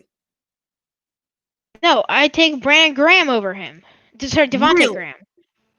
Devontae Graham was my pick. I know he was your pick. But you're telling me Luka Doncic went from, I know he's Rookie of the Year, but look at his numbers, okay? No. His numbers, he improved. Let's go through this. His Rookie Year. I think, I'll say this. If you put Doncic in there, you should put Tatum. Why? I think Tatum. Was Jason Tatum an All-Star before? Was he? If he wasn't, was he good enough to be? Well, I think Luka was good enough to be last year. No, he wasn't. He was close, but yeah. No. Was Ja an All-Star this year? Let's go this way, though. No, he was not. Blake Griffin was the last rookie to be an All-Star. The last rookie to be an All-Star was Blake Griffin. I can tell you that on top of my head. Did he win Rookie of the Year? Yeah. All right. Now, here. I'll tell you this. Let's look at his numbers. What is that sound? What? Oh, it's that necklace, it's the isn't speed. it? Yeah. Okay. His rookie season, he averaged 21.2 points per game. This year, he's averaging 29. That's a massive jump. Let's look at his rebounds. He went from 7.8 to 9.4. Massive jump. Assists. 6 in the dot to 8.8. Massive jump. Right. His field goal percentage went from 42.7% to 46.2%. 3-point percentage, that went down. Free throw percentage, 71.3 to 75.2. It's better. He's the only player in NBA history with over 20 triple doubles at age 21 or younger. Mm-hmm. The guy has been unbelievable. By the way, where are you reading this from? His basketball reference page. That's over. It's okay. This guy is a beast. Sure. He is without question. I understand most improved is like obviously biggest jump. Okay, but you're telling me he went from Rookie of the Year to arguably a top 10 player in the league. He's a top 10 player in the bubble. I can tell you that. But that's my point. Sure. And that's in his second season. I don't care how good you are as a rookie. There has never been a rookie in the NBA since we saw Wes Unseld win MVP as a rookie. That was the last time we saw a rookie be in that conversation as a rookie. So you can't tell me that Doncic did not take that jump from year 1 to year 2, because obviously Doncic was nowhere near that through 1 year. So yes, he absolutely. Yes, but Devontae Graham, I think he deserves to be in the top 4. But top 4, I'll give you top 4. Did I say? I said Devontae Graham over him and then Doncic. No, but Doncic should be ahead of him. Devontae Graham though went from nobody. Did you 4.7 to 18.2 in points. He went from being. I'll tell you what the jump was. Okay, here's what I'm asking you. Now we went from being a backup that nobody knows to a quality starting point guard. Here's the debate: quality starting point guard. What deserves to win the award more? Because this is a debate that a lot of people have, and there's 2 different schools of thoughts here. Okay, I know what you're saying. I know what you're about to say. Do you star take from a superstar, a star to a superstar, or a nothing to a star? To a backup to a legitimate starter. Argue like a star. Borderline all-star. Oh, all-star. Okay. Star, yeah. Borderline star. All-star. Right. Anyway, so what's the bigger gap? What deserves more credit? I think it's Devontae Graham. And I think it's Doncic, because you go from a borderline all-star to a genuine superstar is a bigger gap to me. Because seriously, then borderline all-star from somebody nobody knows. Because you gotta look at it this way. It's also you see a guy, Devontae Graham was a guy that was expected to do this, not necessarily as quickly as well, but Devontae Graham was a guy that we expected to take a step up. What a steal. We expected to see him take that step up. And he did. But you gotta remember where he was drafted. Like, he was expected to take up. He was going to be a good player. Doncic was a guy that we knew had the potential to do it. No one expected this type of jump in year 2. In year 2. That's insane. Devontae Graham had a great year. He deserved a lot of credit. I think in any other year, not any other year, most years, so the last couple of years, he would be your clear number 2. Some years he would probably win it. Right. But this year, Bam Adebayo did this. Actually, you know what? I'm going to say that I would put Bam Adebayo at 4th. I'll put Devontae Graham at 3rd. Doncic 2, Ingram 1. All right. So I would say Devontae Graham does deserve to be in here, but over Adebayo, not Doncic. Because Devontae Graham did exactly what you're saying. Bam Adebayo did this very similar, except Adebayo was a little bit better. So his jump was not as big. Right. So, but the difference was Adebayo was an all-star and Graham was not. But Adebayo's jump was not as massive as Graham's was. So I can get behind you if you were arguing about Bam Adebayo. I can get behind that. Sure. Just not Doncic, because Doncic absolutely deserves to be in here. But I will ask you this. I don't know how you have anyone other than Brandon Ingram winning it, in my opinion. I think he is the clear-cut winner for me. I would say Bam. Or maybe based off your logic, even Doncic. Okay. I can get behind that. If I take Devontae Graham over Doncic, then... I'm taking Devontae Graham over Ingram and Adebayo again. But why over Ingram? Where did Ingram went from a borderline star? His numbers did not take as massive as a jump, but the guy became the guy on his team. He went from a borderline star, in my opinion, to a star. Yeah, but you also look at it like this, okay? Did anyone else on this list become breakfast? Did anyone else on the list, including Devontae Graham, thank you, go from being one of the better players in the team? Actually, hold on. Let's go before that. Did any of these guys switch teams over the offseason? No. Yes.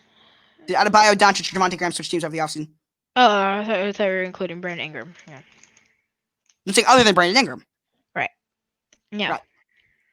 Also, did any of these 3 guys go from being the number 2 or 3 guy to or whatever number they were before, to being the #1 best player on the team before this season? Yes. Who? Graham. Is Graham's best player on the team? Better than Rozier, yeah. Oh, not better. He's definitely better than Rozier. I would argue, though. I mean, Devontae Graham was. Who? Miles Bridges? Okay, actually, I'll give you that. But. And Devontae Graham, he went from like the 10th best player on the team. No, it was not. But also, you gotta look at this. One's the Charlotte Hornets, and the other's the New Orleans Pelicans. I don't care. You said best player on the team. No, I'm saying okay, so I'm gonna take that away. And I think you proved me wrong. You proved me wrong there. I'm gonna take that point away because you were right. I was wrong. So I'm gonna move that away. Different argument. Well, same argument, different wording. Right. Did a guy go from being one of the best players on his team to the best player on the team, and that team is a legitimate playoff contender? I'll say this. Bam Adebayo, like, him and Jimmy Butler are a top 10 duo in the bubble. I was just making sure I do have them. Oh, yeah. They're not high. Then you say, oh, yeah? They're not. They were my number 11. Okay. Well, they're right near there. There's a duo that's, I'll give you a hint. No. Let's come back to this. Okay. I think Devontae Graham's a beast, but yeah, I just think the jump was. But Bam went from. I mean, Dragic. I mean, even Olynyk, I think, was better than Bam before this year. No, Olynyk was. Olynyk was better than Bam before this year. Maybe. Yeah. No. It's close. Yeah. No, it's close. It's close. Bam wasn't that good. I had Bam in fantasy basketball every once in a while last year. Really? Yeah, I picked him on the waiver wire every once in a while because he always got me a couple points with those rebounds. And then this season, obviously, he was gone because he's Bam Adebayo now. We all know how good he is now. But he's a very legitimate solid player. But he went from a solid player to, but it's the same jump as I think Brandon Ingram took, and as Devontae Graham took. But Devontae Graham's jump was a different jump because he's not as good of a player as Adebayo and Ingram are, but his improvement is bigger. Was Ingram an All-Star? Yes. Was? Yes. Yeah.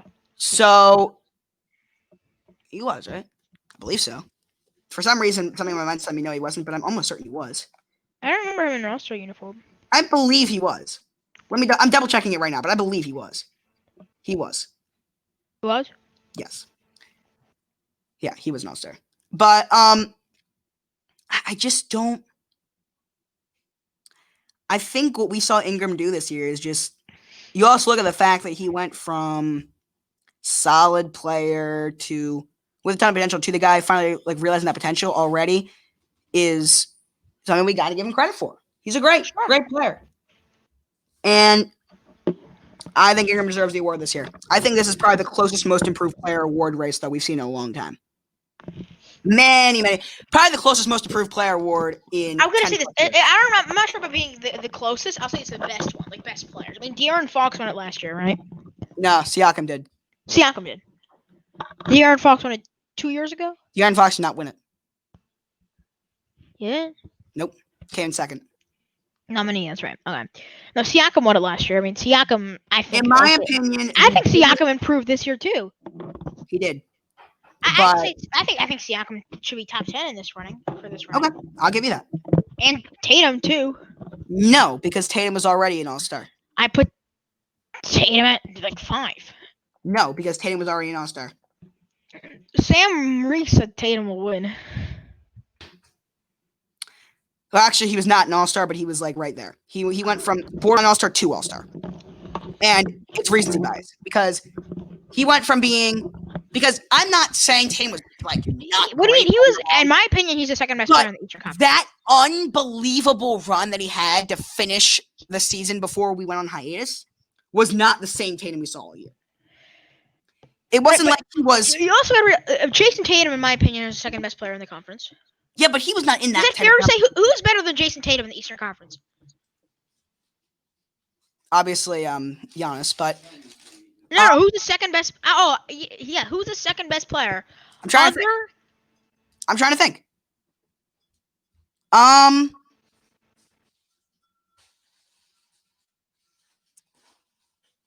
Yeah. Embiid? Butler? No, I'm gonna Was do. Tatum even in the running for being the second best but player? that in the wasn't Eastern Conference? necessarily the all season long thing. That was he went from he. The only reason why that's in the competition is not because all year. He's in that competition because of what he did in the since January.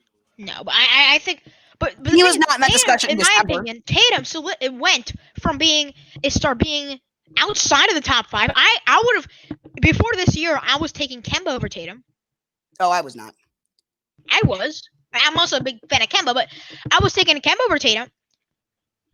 I thought Kemba was going to be the number 1 guy when they signed him. Tatum, not only did he take over the Celtics, solidified himself as the best player. By the way, LeBron has loved the guy since he entered the league. Can you agree though that was close between Kemba and Tatum? Can you agree that that this year Tatum solidified himself as the number 1 Celtics guy? Fair enough. Not only Josh, turn your camera off, but you don't have to. But not only did Tatum solidify himself as the number 1 guy for the Celtics, in my opinion, he solidified himself as the best player in the Eastern Conference, not named Giannis Antetokounmpo. What, Pascal? He also Jimmy Butler? No, not Jimmy Butler. Victor Oladipo. Put in Oladipo, but no. Who's the second best player in the Eastern Conference, Josh? I told you. I guess it is Jason Tatum. But was Jason Tatum even in the conversation before that? No. I'm not saying it shouldn't be top 10. I'm saying top 5. No.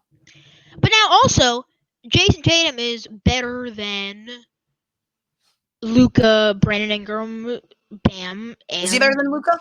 It's close. By the way, Luka's like not top 5 in the West. Yeah, but the West is a lot better than the East. I know, but that just tells you how much better. That's what I'm saying. That just tells you how much better the West. Tatum is the second best player in the East, and then Luka's not even a top 5 player in the West, and then he's better than Tatum.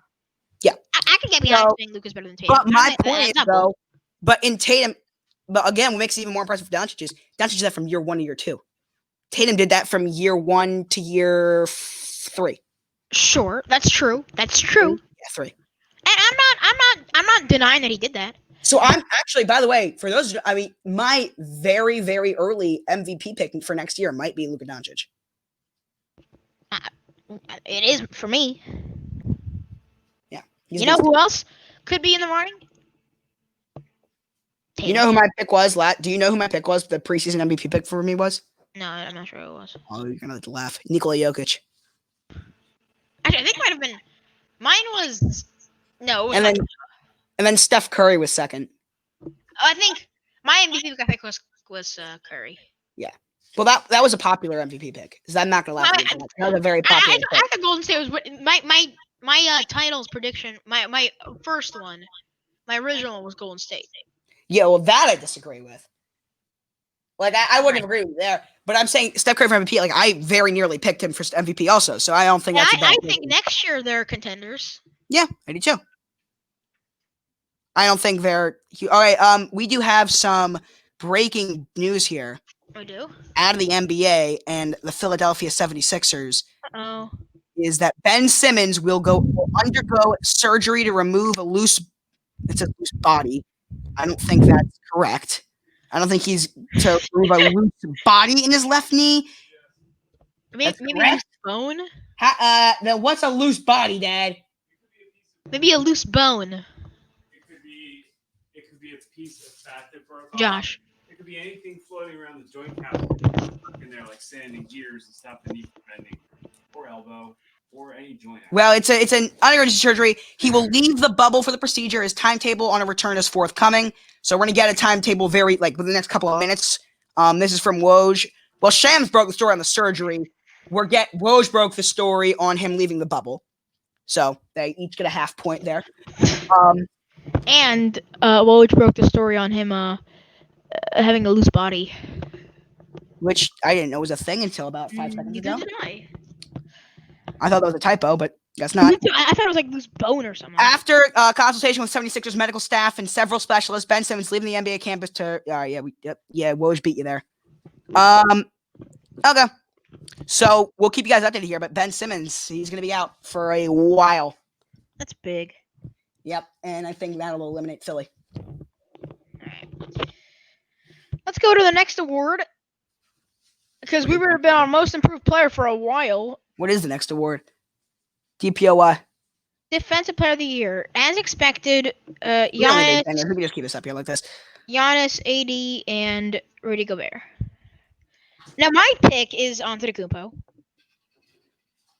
Yeah, I think he's Your the pick pick is too. Antetokounmpo. He'd be the first. I think Gobert is second. Gobert is second. He'd be but Antetokounmpo would be the first player since Hakeem Olajuwon. Did I get it right? Yeah, you did. By the way, I love they got Draymond racing Kenny to the board this time. This time they got an actual race because Draymond is actually fast like Shaq and Chuck. So it's interesting to see that race now. Kenny's not going to always win. The race to the board. You don't watch the NBA halftime reports though a lot. You don't watch. I not a lot. No, I've been watching it recently, and Draymond's. Yeah. What happened? So Shaq is gone, so now Draymond's in for Shaq, or just for now, not permanently. Oh. Yeah, not permanently. I don't know where Shaq is, but he's not. They said the other day that he's not there for now. He wasn't there yesterday either. I know he wasn't there yesterday. I don't know why. I don't know why Shaq's out, but it's not like a permanent thing, no. But Draymond's doing a show with Chuck. It's called In the Arena. I know that. Or The Arena, something like that. The Arena, that's what it's called. Anyway. My most improved player pick coming into the year was Karis LeVert. Was he really? Yeah. Wow. A surprisingly popular pick, too. Really? Yeah, I saw a lot of people have him. I did not. I mean, he did take a step up this year. He is good. But can we give some credit to the Nets, though? Yeah, they've impressed me. The Nets, put some respect. CBS Sports tweeted out, put some respect on the bubble Nets. Playoff spot clinched. Winners in 3 of the last 4 without Kevin Durant. And Mets Ravens. Here's your credit that I cannot believe I'm saying this. Do deserve. They have been. They have shocked me. Right. Listen. Without Kyrie Irving, Kevin Durant, Spencer Dinwiddie, DeAndre Jordan, Torian.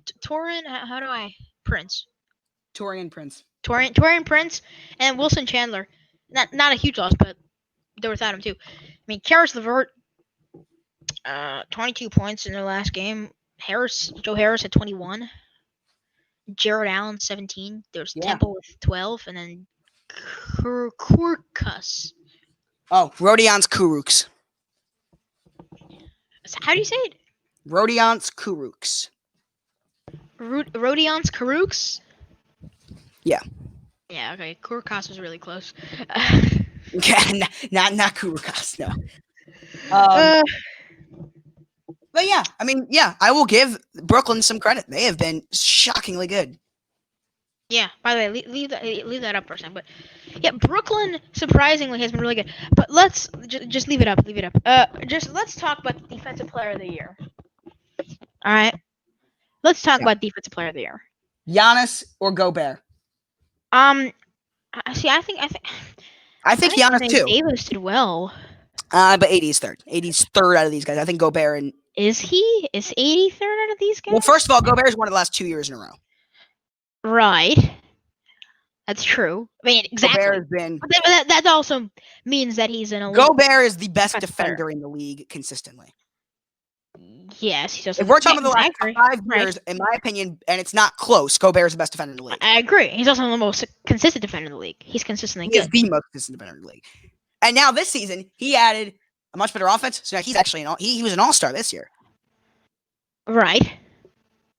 He's also the Obviously, second. So was Giannis and AD. I'm just saying. He's also the second best player on his team. But you look at these numbers here. He averaged 13.6 rebounds, 2 blocks, and 0.8 steals. But this guy, the steals are not really Gobert's. I mean, he's not bad. Obviously, he averages almost a whole steal a game, which is good. Which is obviously a very good number. But 13.6 rebounds and 2 blocks a game. That is insanely good. No, I mean, of course, it's insane. I mean, but Gobert's also super consistent with that. I mean, Gobert's been doing it, as you said. He's easily, in my opinion, I agree. He is easily the best defender in the last 5 years, and it's not close. No, it's not. No, it is not. But It's not close. He's the best defender in the NBA. in the NBA, yeah. I don't think that's a bold take either. That's not. All right. Let's move on to our next award. Our next award is the Sixth Man Award, Montrezl Harrell for the Clippers. Dennis, is it Schroeder or Schroeder? I've heard both. I call him Schroeder, but it is I've always called him Schroeder. I don't think I've ever heard a name that is so commonly 50-50 where I genuinely have no idea what it is. If it's Schroeder. What about my last name? I've always called him Schroeder, but I've heard just as many people call him Schroeder than Schroeder. I call him Dennis Schroeder. Everyone, for my last name is also 50-50. Well, Siri calls you Mursky. Okay, well then it's 50-50 and 49.9 and then 0.1. My charger's in my room. Computer charger. No, people call me Mursky, people call me Mursky. But in terms of athlete, yeah. By the way, both are right. So if you want to know if I'm really? Mursky or Mirsky, yeah, it's both Mursky and Mirsky. Oh, actually did not. It's like in Russian, technically it's Mirsky, and that's what some people refer to me as. But I've been going by Mursky. I mean, when I introduce myself, I'm Mursky, but it's also Mirsky. It doesn't matter. Jamal Murray will return to the lineup for Denver today. Huh. That's big for them. Yeah. But yeah, we move back on to the sixth man. So yeah, so Harrell, Schroeder/Shooter, and then Lou Williams. I think that, in my opinion, the clear choice is Harrell. That's my pick. Also, it's like this again is an incredibly tough race here. 2 Clippers. Who's in between for you though? All 3? Okay. Who's in the race for you though? All 3? Like who? Yeah, I think these are the 3. I definitely think my computer's about to die. I'm gonna go get my computer charger. All right. So you can talk here first. I'll be right back. All right. I think these are the obvious 3. I think these are the obvious 3 between Schroeder, Lou Williams, and Montrezl Harrell. Now, then the question is, what's the order? I personally believe that Harrell had a really good season. I think he might even should be starting over Zubats, but that's my opinion. I thought that for a while now, but look, Harrell, I think, is the winner. But then you talk about Lou Williams. Lou Williams, again, I mean, they should name. He's had more 6 man than everybody else. They should just name the award after Lou Williams. And it surprises me that they have not. They've not named the award after Lou Williams because, I mean, look, they might as well. He is the most 6 man award wins. He has to win the award this year, or it's one more time, because you can make the same case for Jamal Crawford and he's won it 3 times. Right. So I think Williams. He has to win it one more time. This is the year, and then somebody. But the so OKC if Lou wins it, the former Hawk, right? Former Hawk. What? Former Hawk, right? Who? OKC guard. I'm not even gonna call him by his name because. Who? Schroeder? Yeah. Just call him Schroeder. It doesn't matter. Didn't he play for the Hawks? Yes, he did. But I'm saying you can call him whatever you want. Schroeder. I always call him Schroeder, but now I've been hearing it. I call him Schroeder too. Schroeder. But that's what I call him too. So let's just stick with that. Yeah. Dennis Schroeder. Yeah. But yeah, look, make a case for Schroeder though. Well, I think he's the best non-Clipper bench player in the league. I agree. I think if we're talking, also tell you how good the Clippers. I think the other argument is between Lou Williams and Montrezl Harrell. We don't really know which one of those two is the 6th and which one's the 7th man. And so that's right. So if we're gonna go by that logic, there's your argument for Schroeder because he is the clear bench player on that team. Yeah, he is the. So I if you, was saying, this year, I think Harrell had better. I was saying, I think next year, if I'm the Clippers, if I'm Doc Rivers, I'm starting Harrell over Zubats. Well, hold on. Well, let's see. Well, we'll see what Harrell goes if he even stays in LA. He's a free agent this year. He's a free agent. I would have started him in the beginning of this year. He's the best free agent this year in the NBA. I mean, it's a horrible free agency class this year. Yeah, last year they got. Isn't Giannis a free agent? Next year. This year is last year and next year are like the 2 best free agency classes in NBA history, and then this year is horrible. Next year. Well, actually, that's not necessarily true because Anthony Davis could become a free agent if he decides to opt out, but he won't. Which he won't. It's a player option, so it is completely up to him. So if by some shocker he decides I don't want to play in LA next year, which is not going to happen. I mean, maybe he wants to be by himself. Which he the tried. last time he was, he tried. He got nowhere with the Pelicans. No, he loves it there. He loves it there. Are the Pelicans? By the way, quick question before we before we do it, before I do my quick question, who is your 6-man pick? Who is your 6-man award winner? Who is it for you? I think it's going to be. I got to go Lou Will, but I will not argue if it's Harrell. Who's the award named after right now? By the way, nobody. They should just name it. Just name it after Lou. Lou. It's named after Kia. Aren't they all Kia? Yeah. But doesn't Bill Russell have something? That's Finals MVP. Ah. That's so none of the awards. Kia. None of the awards actually have. Oh, okay. Hold on. The only awards that I'm pretty sure the only awards that are named after somebody in the NBA are Bill Russell Finals MVP, Kobe All-Star MVP. Oh, really? There's a Kobe All-Star MVP? They did that this year. Remember? Oh, that was new. I didn't know that was before too. Oh no, that was new for this year. Oh, okay. That's what I thought. Yeah. Cool. I believe that. And then there's Kia, and Kia. Well, I'm pretty sure the act. No, never mind because they renamed it. But I'm pretty sure it used to be. What? I'm trying to think here. Wasn't it something else? No, it is named. It is named. Okay, here we go. The Rookie of the Year is the Eddie Gottlieb Trophy. Do you know what Eddie Gottlieb is? No idea. Neither do I. Shocker. Josh doesn't know somebody. Ukrainian professional basketball coach and executive. Nicknamed Mr. Basketball on the actually I kind of heard of him, but not really. And he should be named Coach of the Year. Yeah, considering he never played. Yeah, what is up with that? Okay. Oh, the MVP trophy is the Maurice Partalov Trophy. I knew that. Who's Maurice Partalov? He was the commissioner of the NBA. Like he was like the first commissioner of the NBA. The Red Auerbach Trophy is the Coach of the Year, which makes sense. Is it bad that I don't know who that is? What? Is it bad that I don't know who that is? Yes, it is.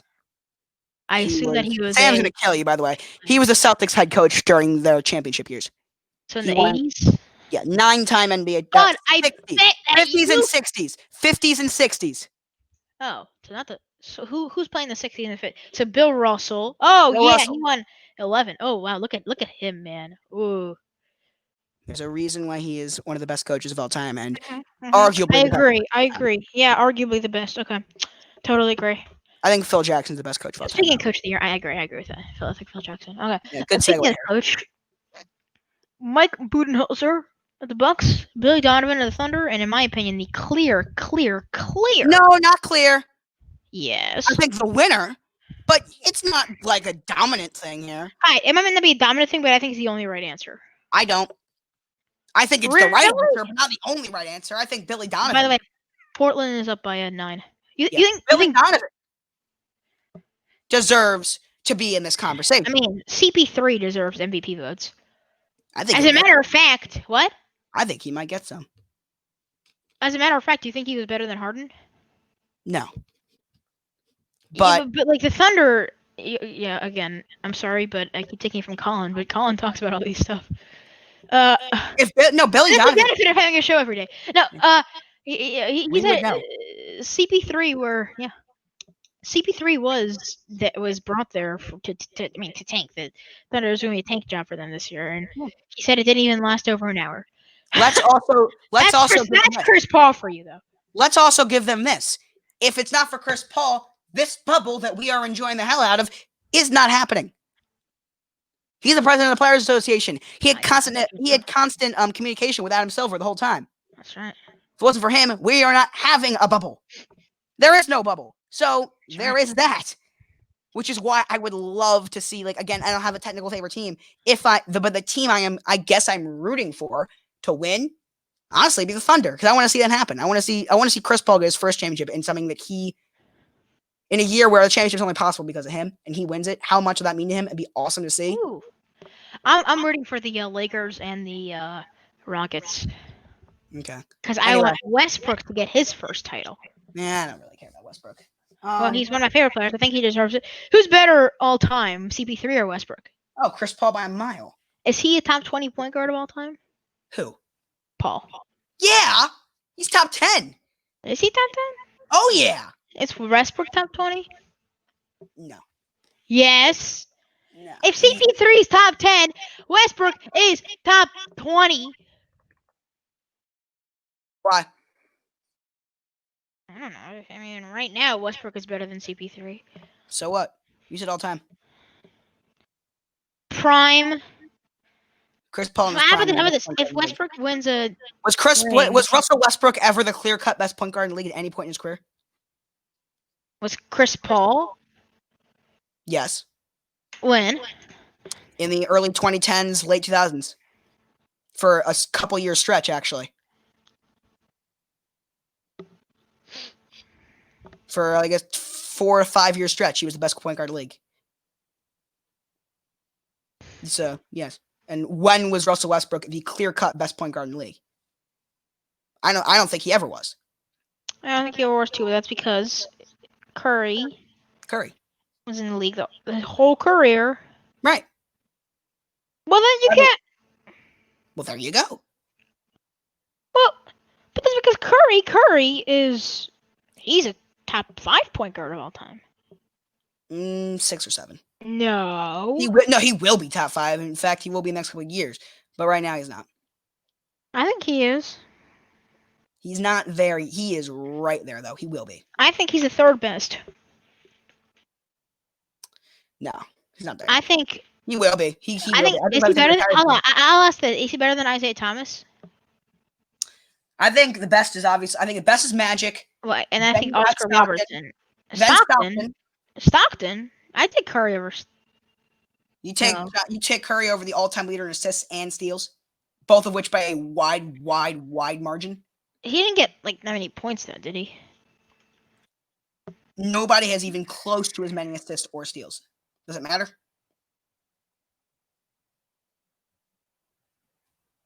Doesn't. No. Right.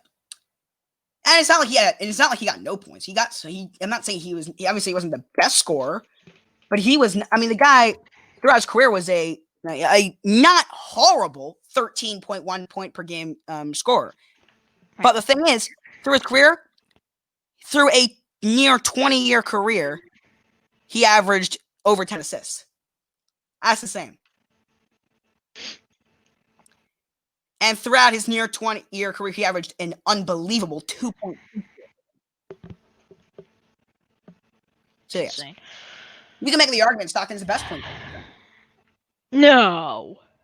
Yes, you can. No. Magic might be a top 5 player of all time. I think he is. I didn't say I'm going to make the argument. I say you could. I have a question. Who's your 4th best player of all time? I think top 3 is clear, but who's your 4th best? Yeah, for those who don't know, it's Jordan, LeBron, Kareem. In that order, you think? Yes. Or you think Kareem's better than LeBron? Nope, that's my top 3 in that order. I agree. And then who's 4th? Well, actually, it's a good question because I have not I don't really have a clear answer here because I've gone back and forth throughout my time, throughout all this. Magic might be, but I'm thinking. Not Kobe? No. I don't think it's Kobe either, but 9. What? Kobe's like number 8, number 9. I took Kobe over Duncan.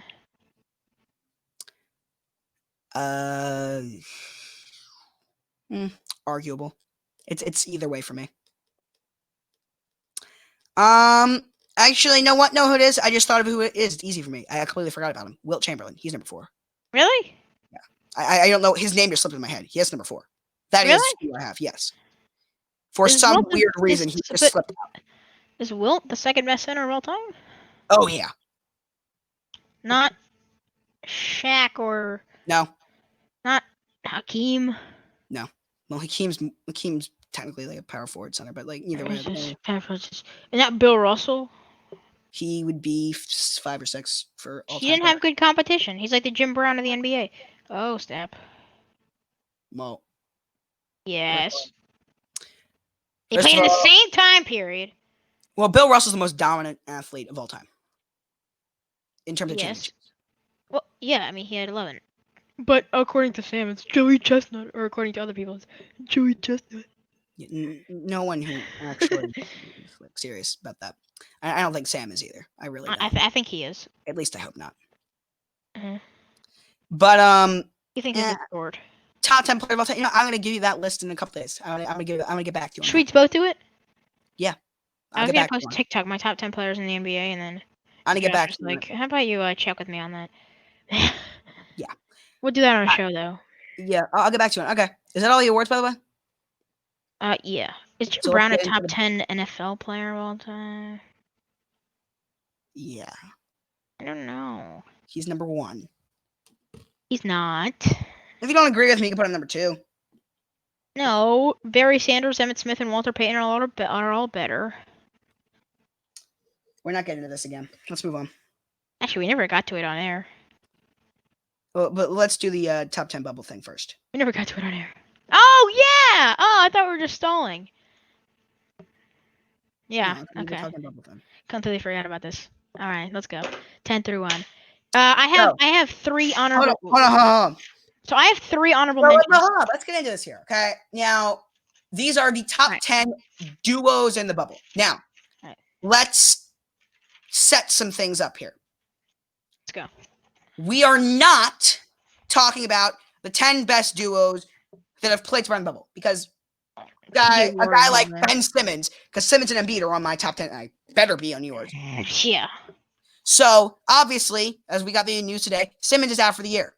So these are the top 10 duos that are in the bubble. You know what I want to do though is there are 8 teams left that are not in the bubble. Steph and Clay is the only duo that's not in the bubble that could be on here, right? Yeah, I don't want to eliminate any of these. Let's do it. Put in Steph and Clay. I'll put in Steph and Clay also. No, what? I don't think so. I don't want Stephen Clay on here. Actually, yeah, you know what? I will. I'll put him at 10. Oh, Don't say where you're gonna put him. well, it doesn't matter because I'm going first, I guess. Or no, we're gonna switch up. I thought. You know what? No, I'm gonna put him at here. Okay, I got him. Okay, I got a spot for them. Okay, I'm gonna figure out where I'm gonna put him as well. I'm gonna put him. Let me say. All right. I'm gonna put them right here.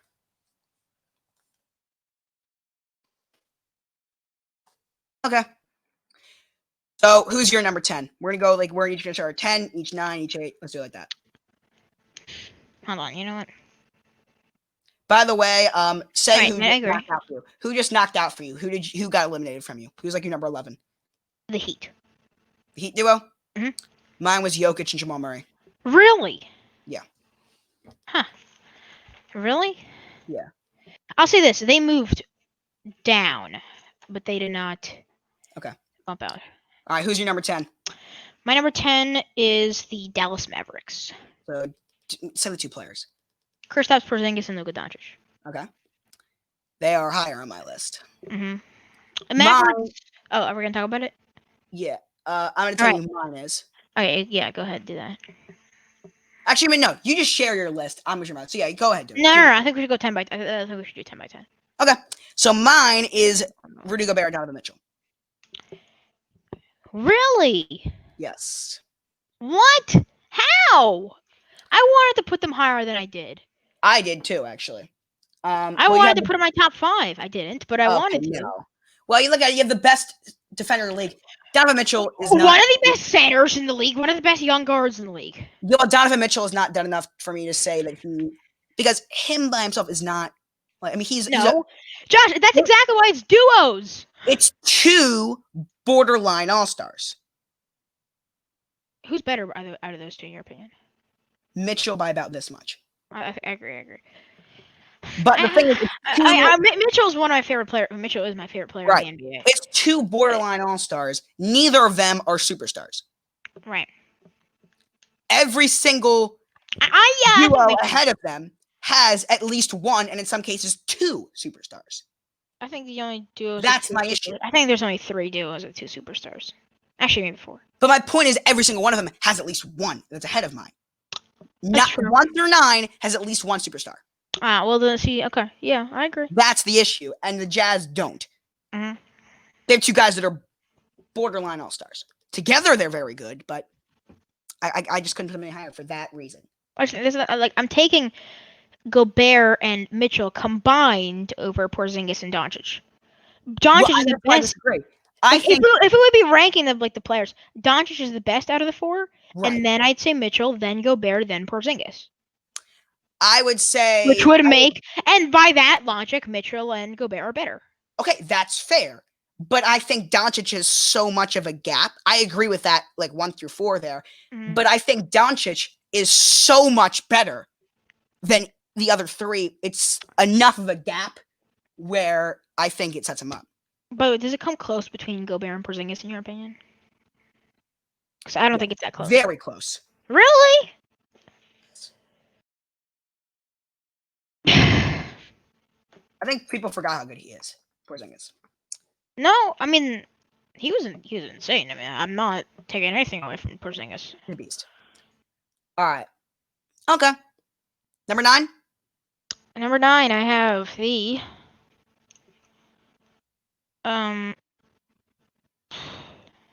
Nuggets. Nuggets. Jamal Murray and Nikola Jokic. Yeah, you could just say the players. Sorry. Jokic and Murray. My number 9 is Jason Tatum, Kemba Walker. What? And those are two I'm not gonna go there, but that's a superstar and a borderline superstar. If Jason Tatum, he's Jason Tatum. He's a beast. A superstar? He is a beast. A Absolutely. superstar? I'm agreeing with you. He is a and superstar. Kemba Walker is the borderline super. They are, in my opinion, top I agree. By the way, my number 9 and my number 8 are interchangeable. I'll say that. The duo I have at number 8 is right there. Like, I could go either way with that.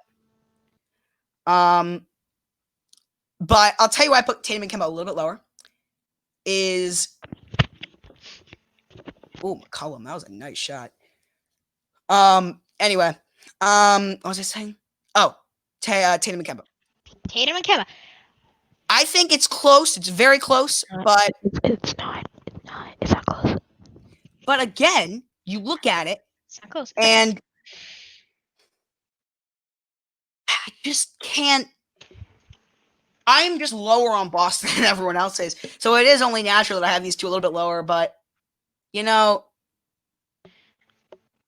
good as they are, I think also Boston might have the best depth in the NBA.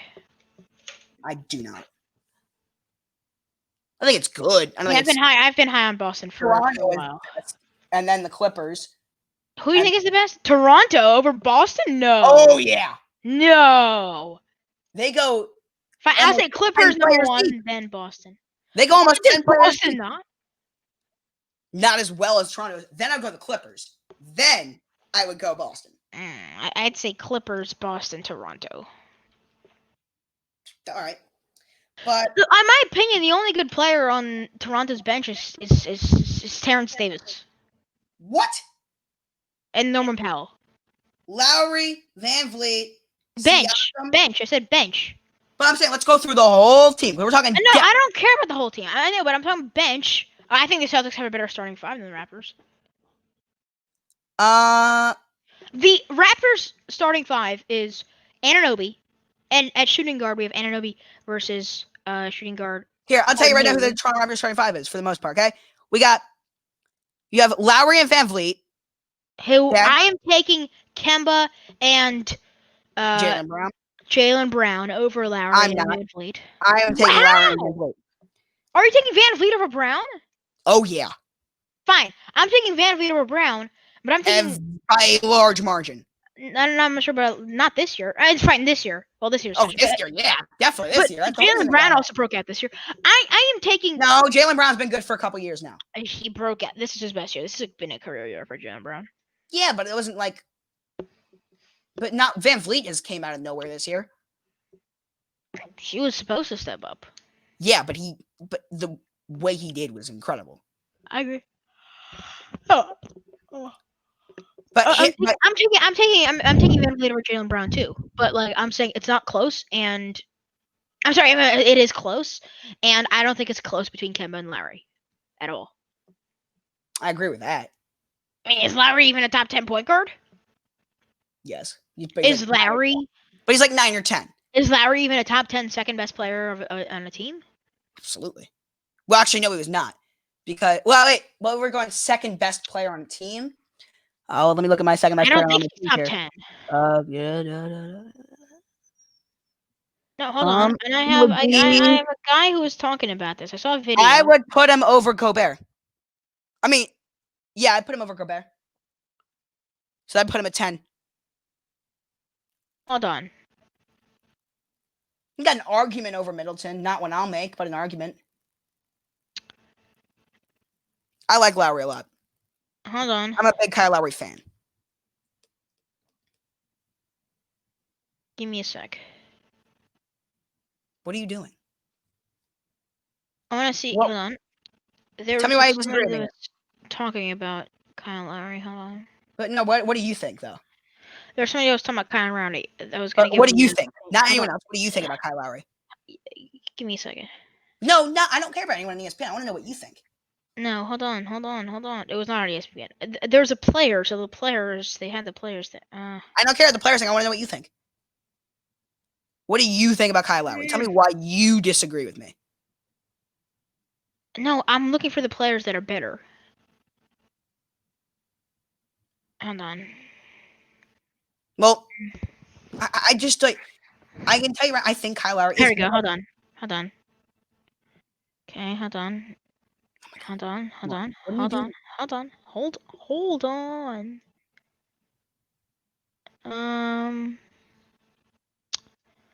Larry.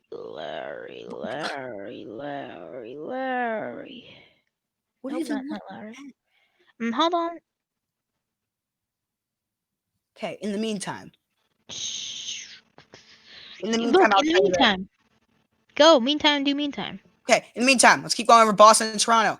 Jason Tatum, yeah, I'll take him over Anunoby. I will definitely say that. Can we agree there? Yes. Yeah. Actually, I'm sorry. Anunoby and Gordon Hayward is the small forward matchup. And actually, that's close. No. Gordon Hayward is Much Let's see what better. they're doing this year. Let's see what they're doing this year. Oh my god. Let's see what they're doing this year. So I could take this back. I couldn't find my Larry thing. It's whatever. All right. Hayward's averaging 17.2 to Anunoby's 10.7. Yeah, okay.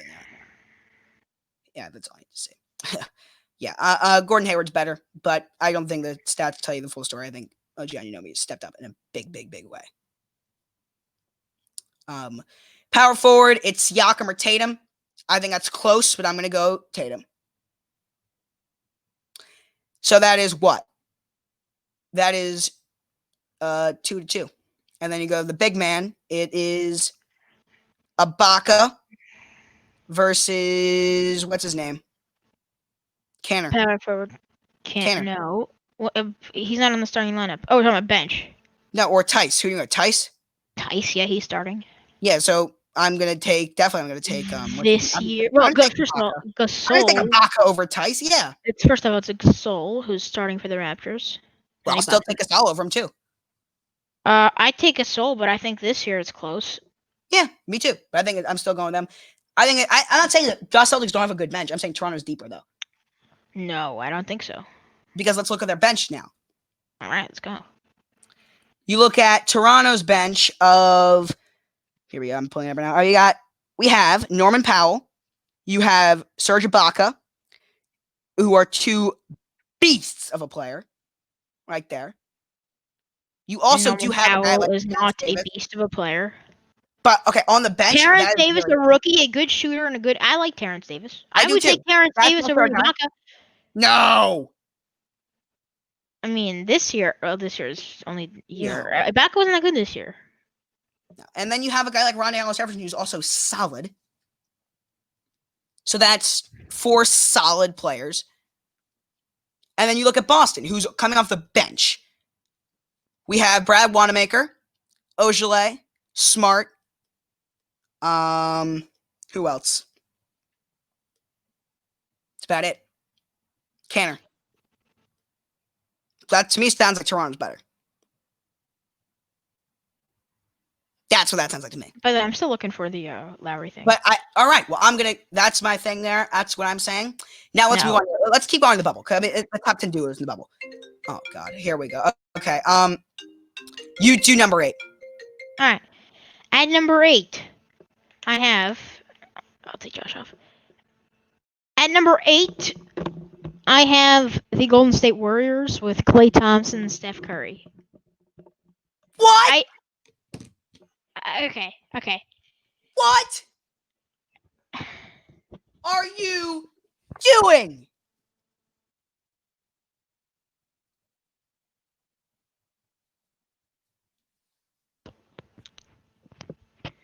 I mean, 8? Number 8.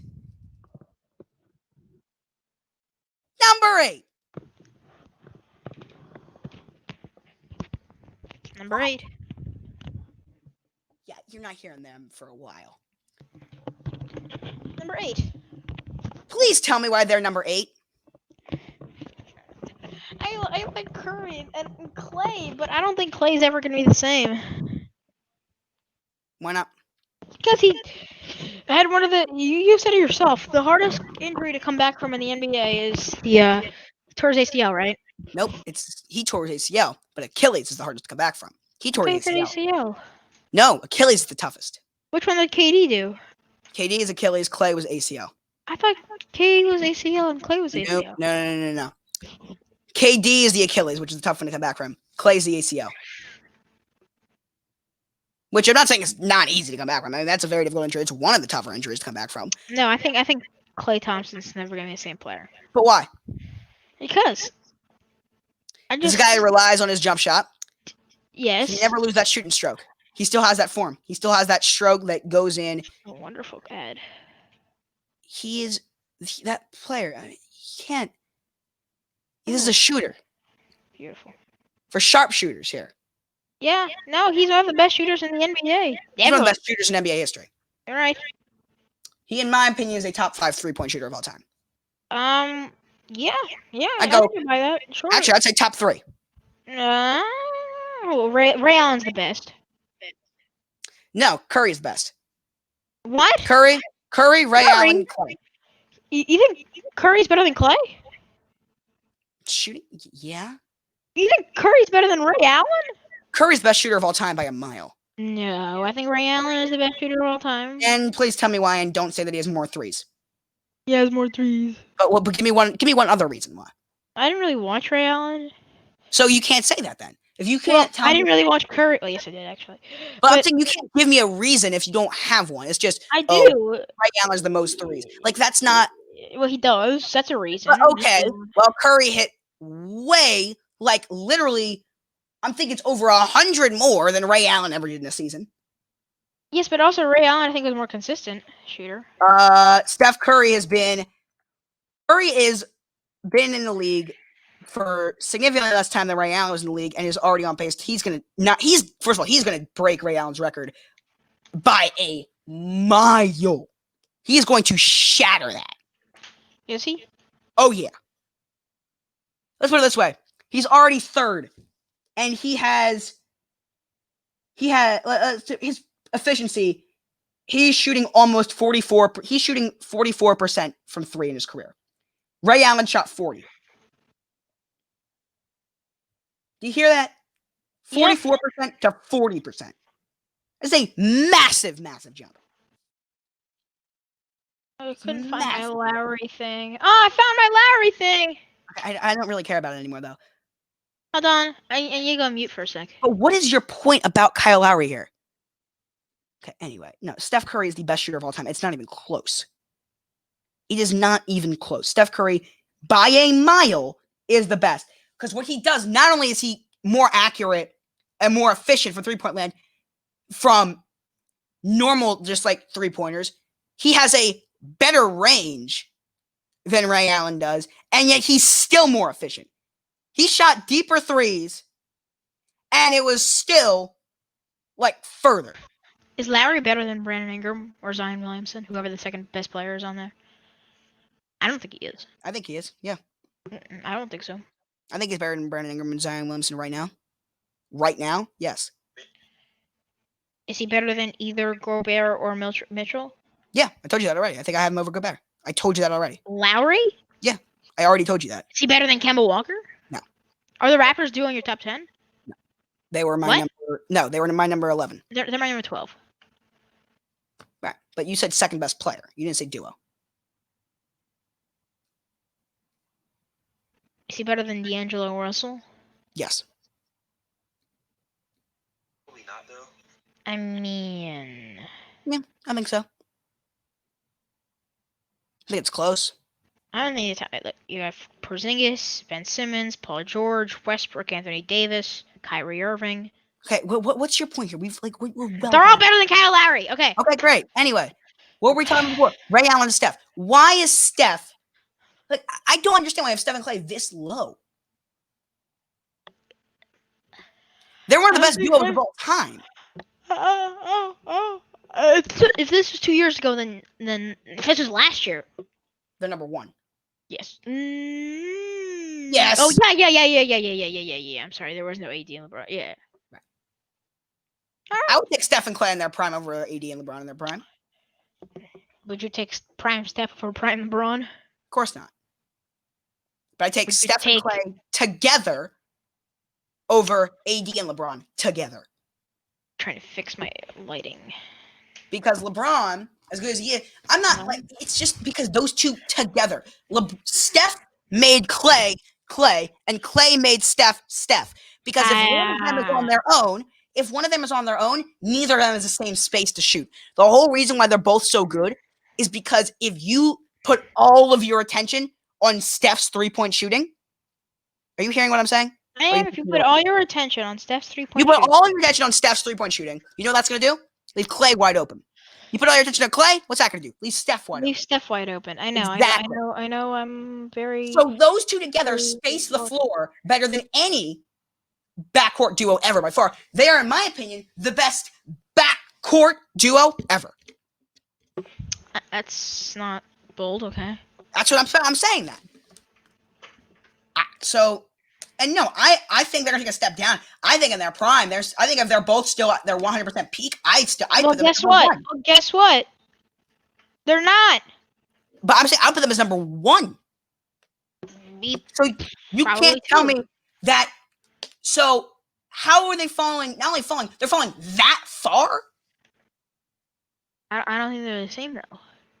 But I'm saying there's a difference between not being the same and falling 7 spots. Right. That's what I'm saying. That's a big decrease here. If you had him from My lighting instead is of terrible. if you had him at 5 or 6, that'd be one thing. Okay, that's fair. Okay, a little bit lower than mine, no big deal. It's fine. But number 8 is a huge drop off. That's where I'm having such a huge problem with it. All right. Well, then move him. But I'm not. And I have him higher. All right. Anyway, let's move on here. I have Doncic and Porzingis at 8. You have him at 10. I have him at 8. I think we kind of went into that already. I think Did I Luka's fix my lighting? your lighting's been fine. I think it's better now. Yeah, it's better now. Okay. Huh. I'll tell you why though. Doncic he's Doncic.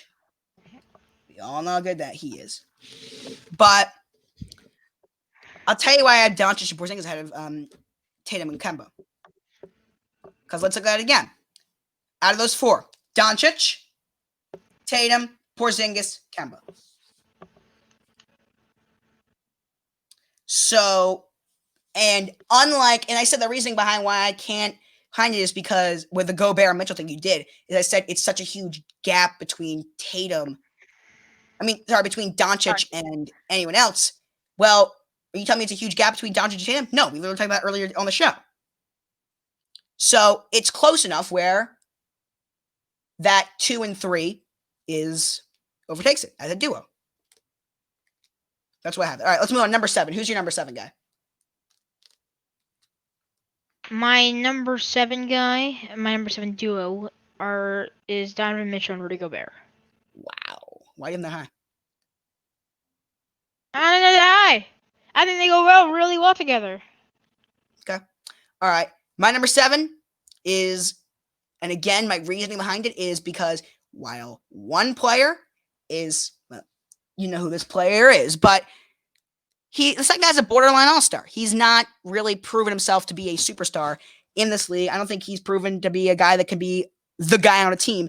And every single duo ahead of these guys, both players, I think. Hold on. What? What's wrong? Stop.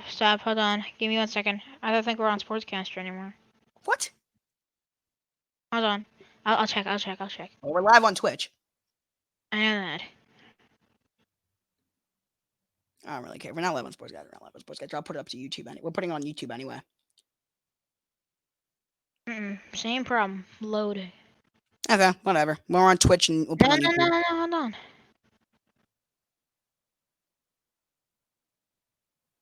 If it's not loading, it's not loading. All right, then we're not on Sportscaster. No, Sportscaster's the biggest audience. No, we have to be on Sportscaster. That's the thing. Well, I'm saying it's a big deal because like we're probably on for most of it, and we'll put it back on for the actual game. Hold on. We'll put it back on for the actual game. It says that we're still on the Philadelphia Eagles. Really? I think so. Hold on. Whatever. Give me a second. Josh. Hold on. Well, that's unfortunate.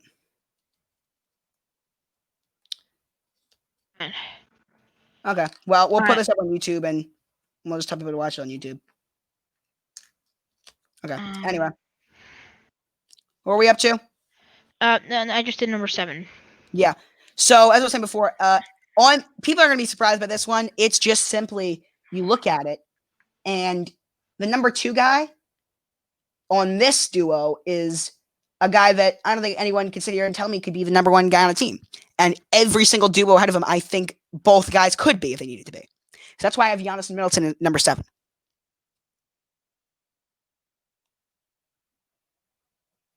Mm-hmm. Michael? No reaction to that? Oh, Giannis and Middleton, number 7? Yeah. Well, before you talk about it, I have him at 6. Okay. So, I kind of gave my reasoning here. It's just I don't think Middleton can be the number 1 guy on a team. I think every single duo ahead of Giannis and Middleton can be. Both guys can.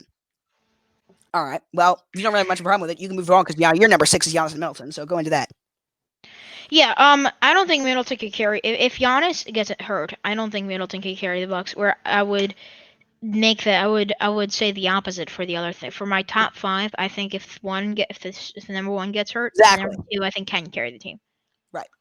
All right. That's my reasoning why I have the. Who's your number 6? All right, my number 6, I have Dame and CJ. What? Yeah. See, I don't think CJ McCollum's that good. Which is why they're not on my list. They're not on your list. Wow. Okay. First of all, I think Dame is Dame, but I wanted them to be on my list, but they're not. I think just CJ McCollum, people don't give him enough credit. He's a monster. Actually, he just scored right there. But McCollum is a guy that has been him and Dame play so well together. All right, we're live on Sportscaster now, by the way. Okay, what's up, Sportscaster?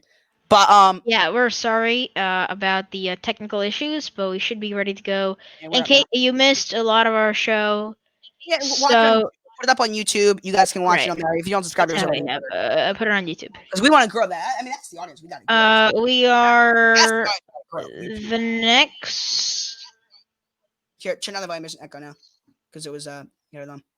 What? Turn on. Now it's gone. Now anyway, you're good. Never mind. It's all good. But no, that's the audience. If you guys are not subscribed to us on YouTube, do it because that's the audience we gotta grow.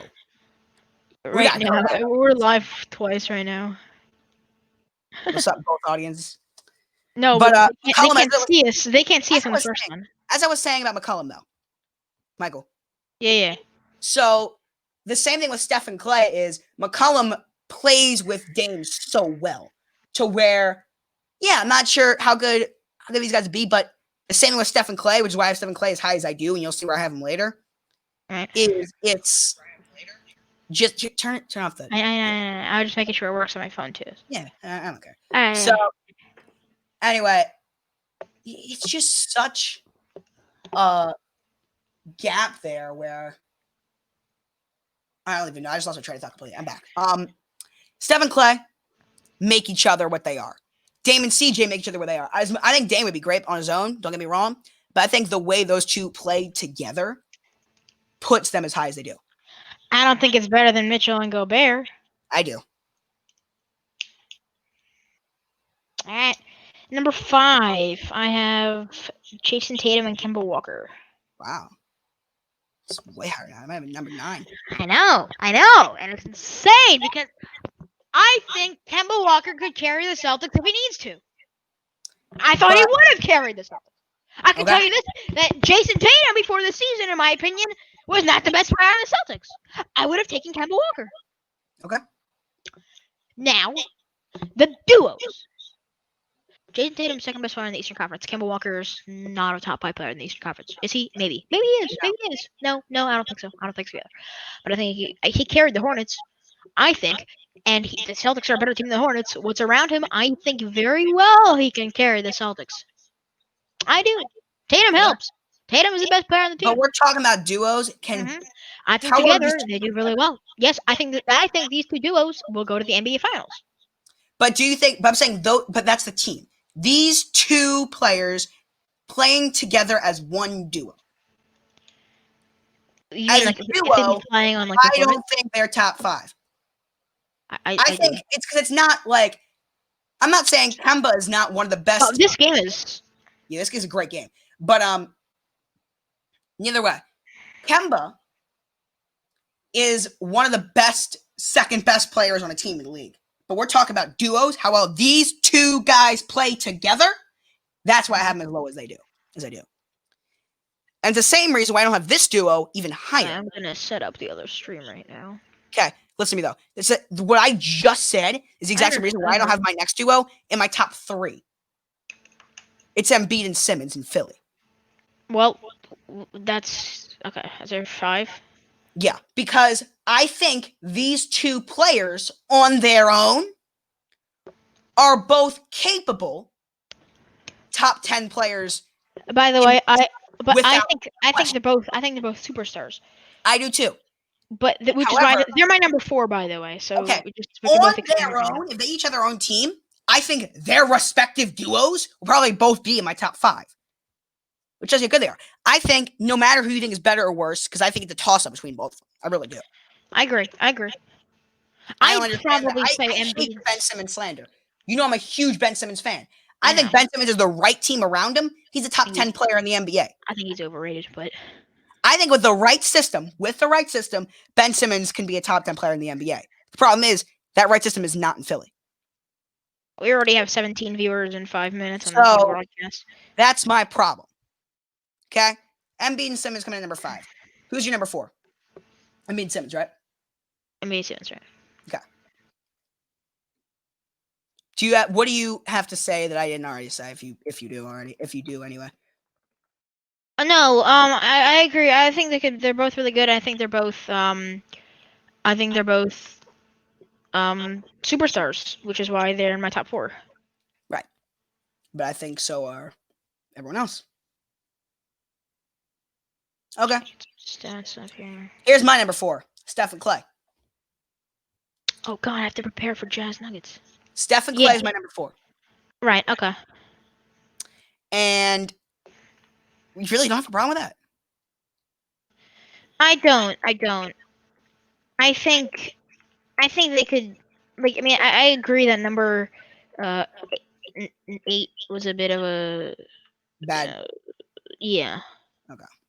All right then. But I think it's a bit high, but I don't think it's too bad. All right. Who's your number 3? Top 3 now. Top 3 duos in the league. Top 3. I'm number 3. Top 3. I hope so. The order might be different. Might be different. Might not be. But I don't think it will. I can't see why it is. But hold on. I can tell you right now. Before I want to introduce them to something. Right. All right. My number 3 duo is the highest scoring duo in NBA history. Okay. It is Westbrook and Harden. All right. Well, the highest scoring duo in NBA history. First off, that should speak for itself, but it doesn't. because they're third and not first or second. Yeah, that's Um, okay. Why are they not higher? Right. I love Harden. I mean, sorry, I don't really love Harden. I love Westbrook, as we all know, and I think they go really well together. But I think they both carry a team. I mean, they have. Harden was carrying the Rockets before Westbrook came in. Westbrook was carrying the Thunder before he left. I thought they were doing good jobs too. Well, but neither of them could make it. Neither of them could go far. Right. Neither of them could make it. But the thing is, I just think the other two. Actually, I might even have to make this number 2, but I don't know. It was not in Colin's top 10. Yeah, which was the most ridiculous thing I've ever seen. I think I might have to make these 2, but I'm gonna go with 3 for now. Okay. But I think they can go 2 or 3 anyway. I think number 1 is without a doubt number 1. But okay. My number 3 is Kawhi and Paul George. See, that's my number 2. I was deciding between Rockets and Clippers. I might have to. And here's my thing. And this is a common thing with my entire top 3. You hear me say it over and over again because I'm gonna surprise you guys here.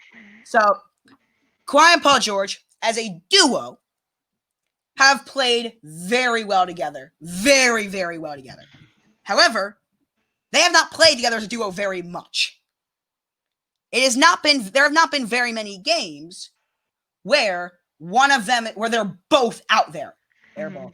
But we see one on the floor without the other, or neither. We haven't seen a ton of both of them on the floor a lot. That will change the playoffs.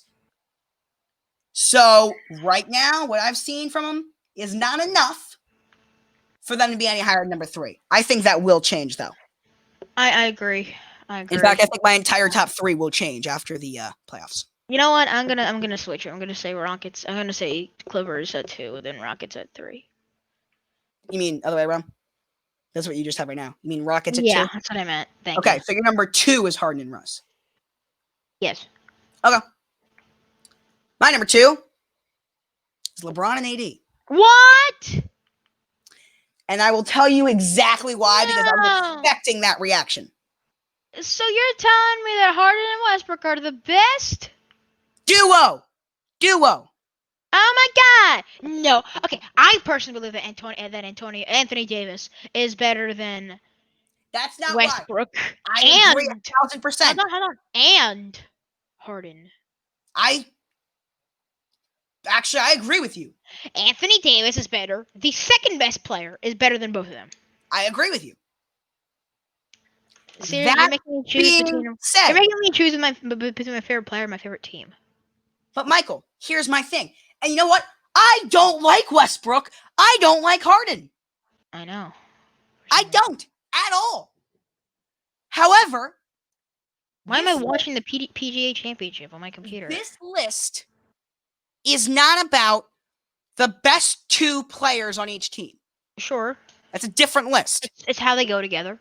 How well. It is the best duos in the NBA. Sure. The 2 players I'll be right back. I'm still here. Together. Yeah. Yeah. In the NBA is what this list is. Sure. And it's good. It's good like that. It's good. Right. Now. By the way, Josh, LeBron, can you take me off for a sec? Yeah. Okay. LeBron and AD as the number 2 duo in the NBA. They are the best team in the NBA to have, like, the LeBron and AD are the best 2 players on a single team in the league. If we're talking about the 2 best players on one team in the league, that type of ranking, LeBron and AD are number 1. It's not even close. Okay? They are the clear-cut 2 best players on one team. But if we're talking about how these 2 guys work together, it's not that they don't. It's that Harden and Russ, in my opinion, work the best together. I think this is, in my opinion, and I'm going to say this again when Michael gets here because I don't think he hears me right now. This is the best Russell Westbrook I have ever seen was this season. I think this is the most elite Russell Westbrook, including his MVP season, he's had in his career. I think this is the Russ that actually could win a championship. This is the Russ that could make it far with Harden. I don't think that this small ball thing can work in the playoffs. I don't think they'll make it far. I don't. I'm not a believer in it whatsoever. But that being said, I am a believer that with the right guys around Harden and Russ, it's a different team. If they kept Clint Capella on that roster, if he was still there, they had a little bit more size to complement Harden and Russ, I think that it could win a championship. But I think that the small ball just doesn't work, and that's why I don't think it's going to work well. But I think this is the best Westbrook we've ever seen this season. Better than his MVP season. I really do. Because he's playing as a team player. I mean, that's because he fits in Houston so well. He fits with James Harden so well. And in fact, I can argue this is the best Harden we've seen. I'm not, but I think it's arguable. I don't think it's the best Harden we've ever seen. I think it's the best West. By the way, our matchup is it's gonna be a really good game. Yeah, I'm excited for it. But this game, this list is about who makes each other better. And I think Harden makes Russ better, and Russ makes Harden better, more so than LeBron makes AD better and AD makes LeBron better. If we're judging by that, I think Harden and Russ are number one. That's why I have it like that. Now tell me why. I think because, and I think it's because you have AD and LeBron. Did you listen to what I was saying while you were gone or not? No, I didn't. I wasn't. Okay. What were you saying? Basically, it was like this list has nothing to do with it, because if we're taking it, if I'm asking you who are the two best players on one team in the NBA, Gary Harris is out. Yeah, they were asked if I'm going to ask you who the two best players on one team is. LeBron and AD are not only the answer; it's the obvious answer, not even close. Of course, but it's talking about the best duo. That was kind of what I was saying. Now you can go ahead. Go ahead. All right. All right. Here's what I'm gonna say. Anthony Davis and LeBron James, I think they both make each other better too. I think this is the best Anthony Davis we've seen. But it's not the best LeBron we've seen. It's not. I don't think it's the best Harden we've seen. I think Harden is the better player than. I think it's arguable. I think this is the best. I'll put it this way: it's not the best individual James Harden we've seen. But that being said, I'm going to compare it to MJ. Okay, because individually, the best Michael Jordan we saw was before he won any of his championships. From an individual standpoint. I mean, that was his prime. But when he was winning, it was when he was. I mean, Pippen was on the team. But you look at it as MJ's best years, or do you look at it as the years MJ actually was able to put it together and win? And that was when he sat there and said, okay, I can't do this unless I get Scottie Pippen involved. Harden, the best Harden we saw, what had been the last few years, individually. But I don't think that type of style would ever be good enough for them to win a championship. And there's a reason why they didn't. Because Harden was playing me first ball. He was he never played at like he was on the team. He's playing, it was James Harden. Even though Chris Paul was there, it was Harden's team. No one even argued. Like, it was just like, it's Harden, okay? Harden this, Harden that. With Russell Westbrook, gives James Harden the best chance to win a championship he's ever had. Because this play style that we see from Harden is the first time we've seen Harden play his style that I think actually gives them a chance to win a title. Okay. That's the reasoning why I have them 1 and 2. That's why I have them. Okay? Yep. All right. Is that it? Are we done? Are we done? I think, that's it. I say we take a break here. We'll come back around 3:30. Yeah. All right. I set up, the stream is already set. Okay, perfect. So, see you guys soon. Yep. Yeah. So, I'm Michael. I'm Michael. That's Josh. Thanks everyone so much for joining us here today. And the next, make sure to tune in 16 minutes for Jazz Nuggets. Have a great rest of your night and stay safe.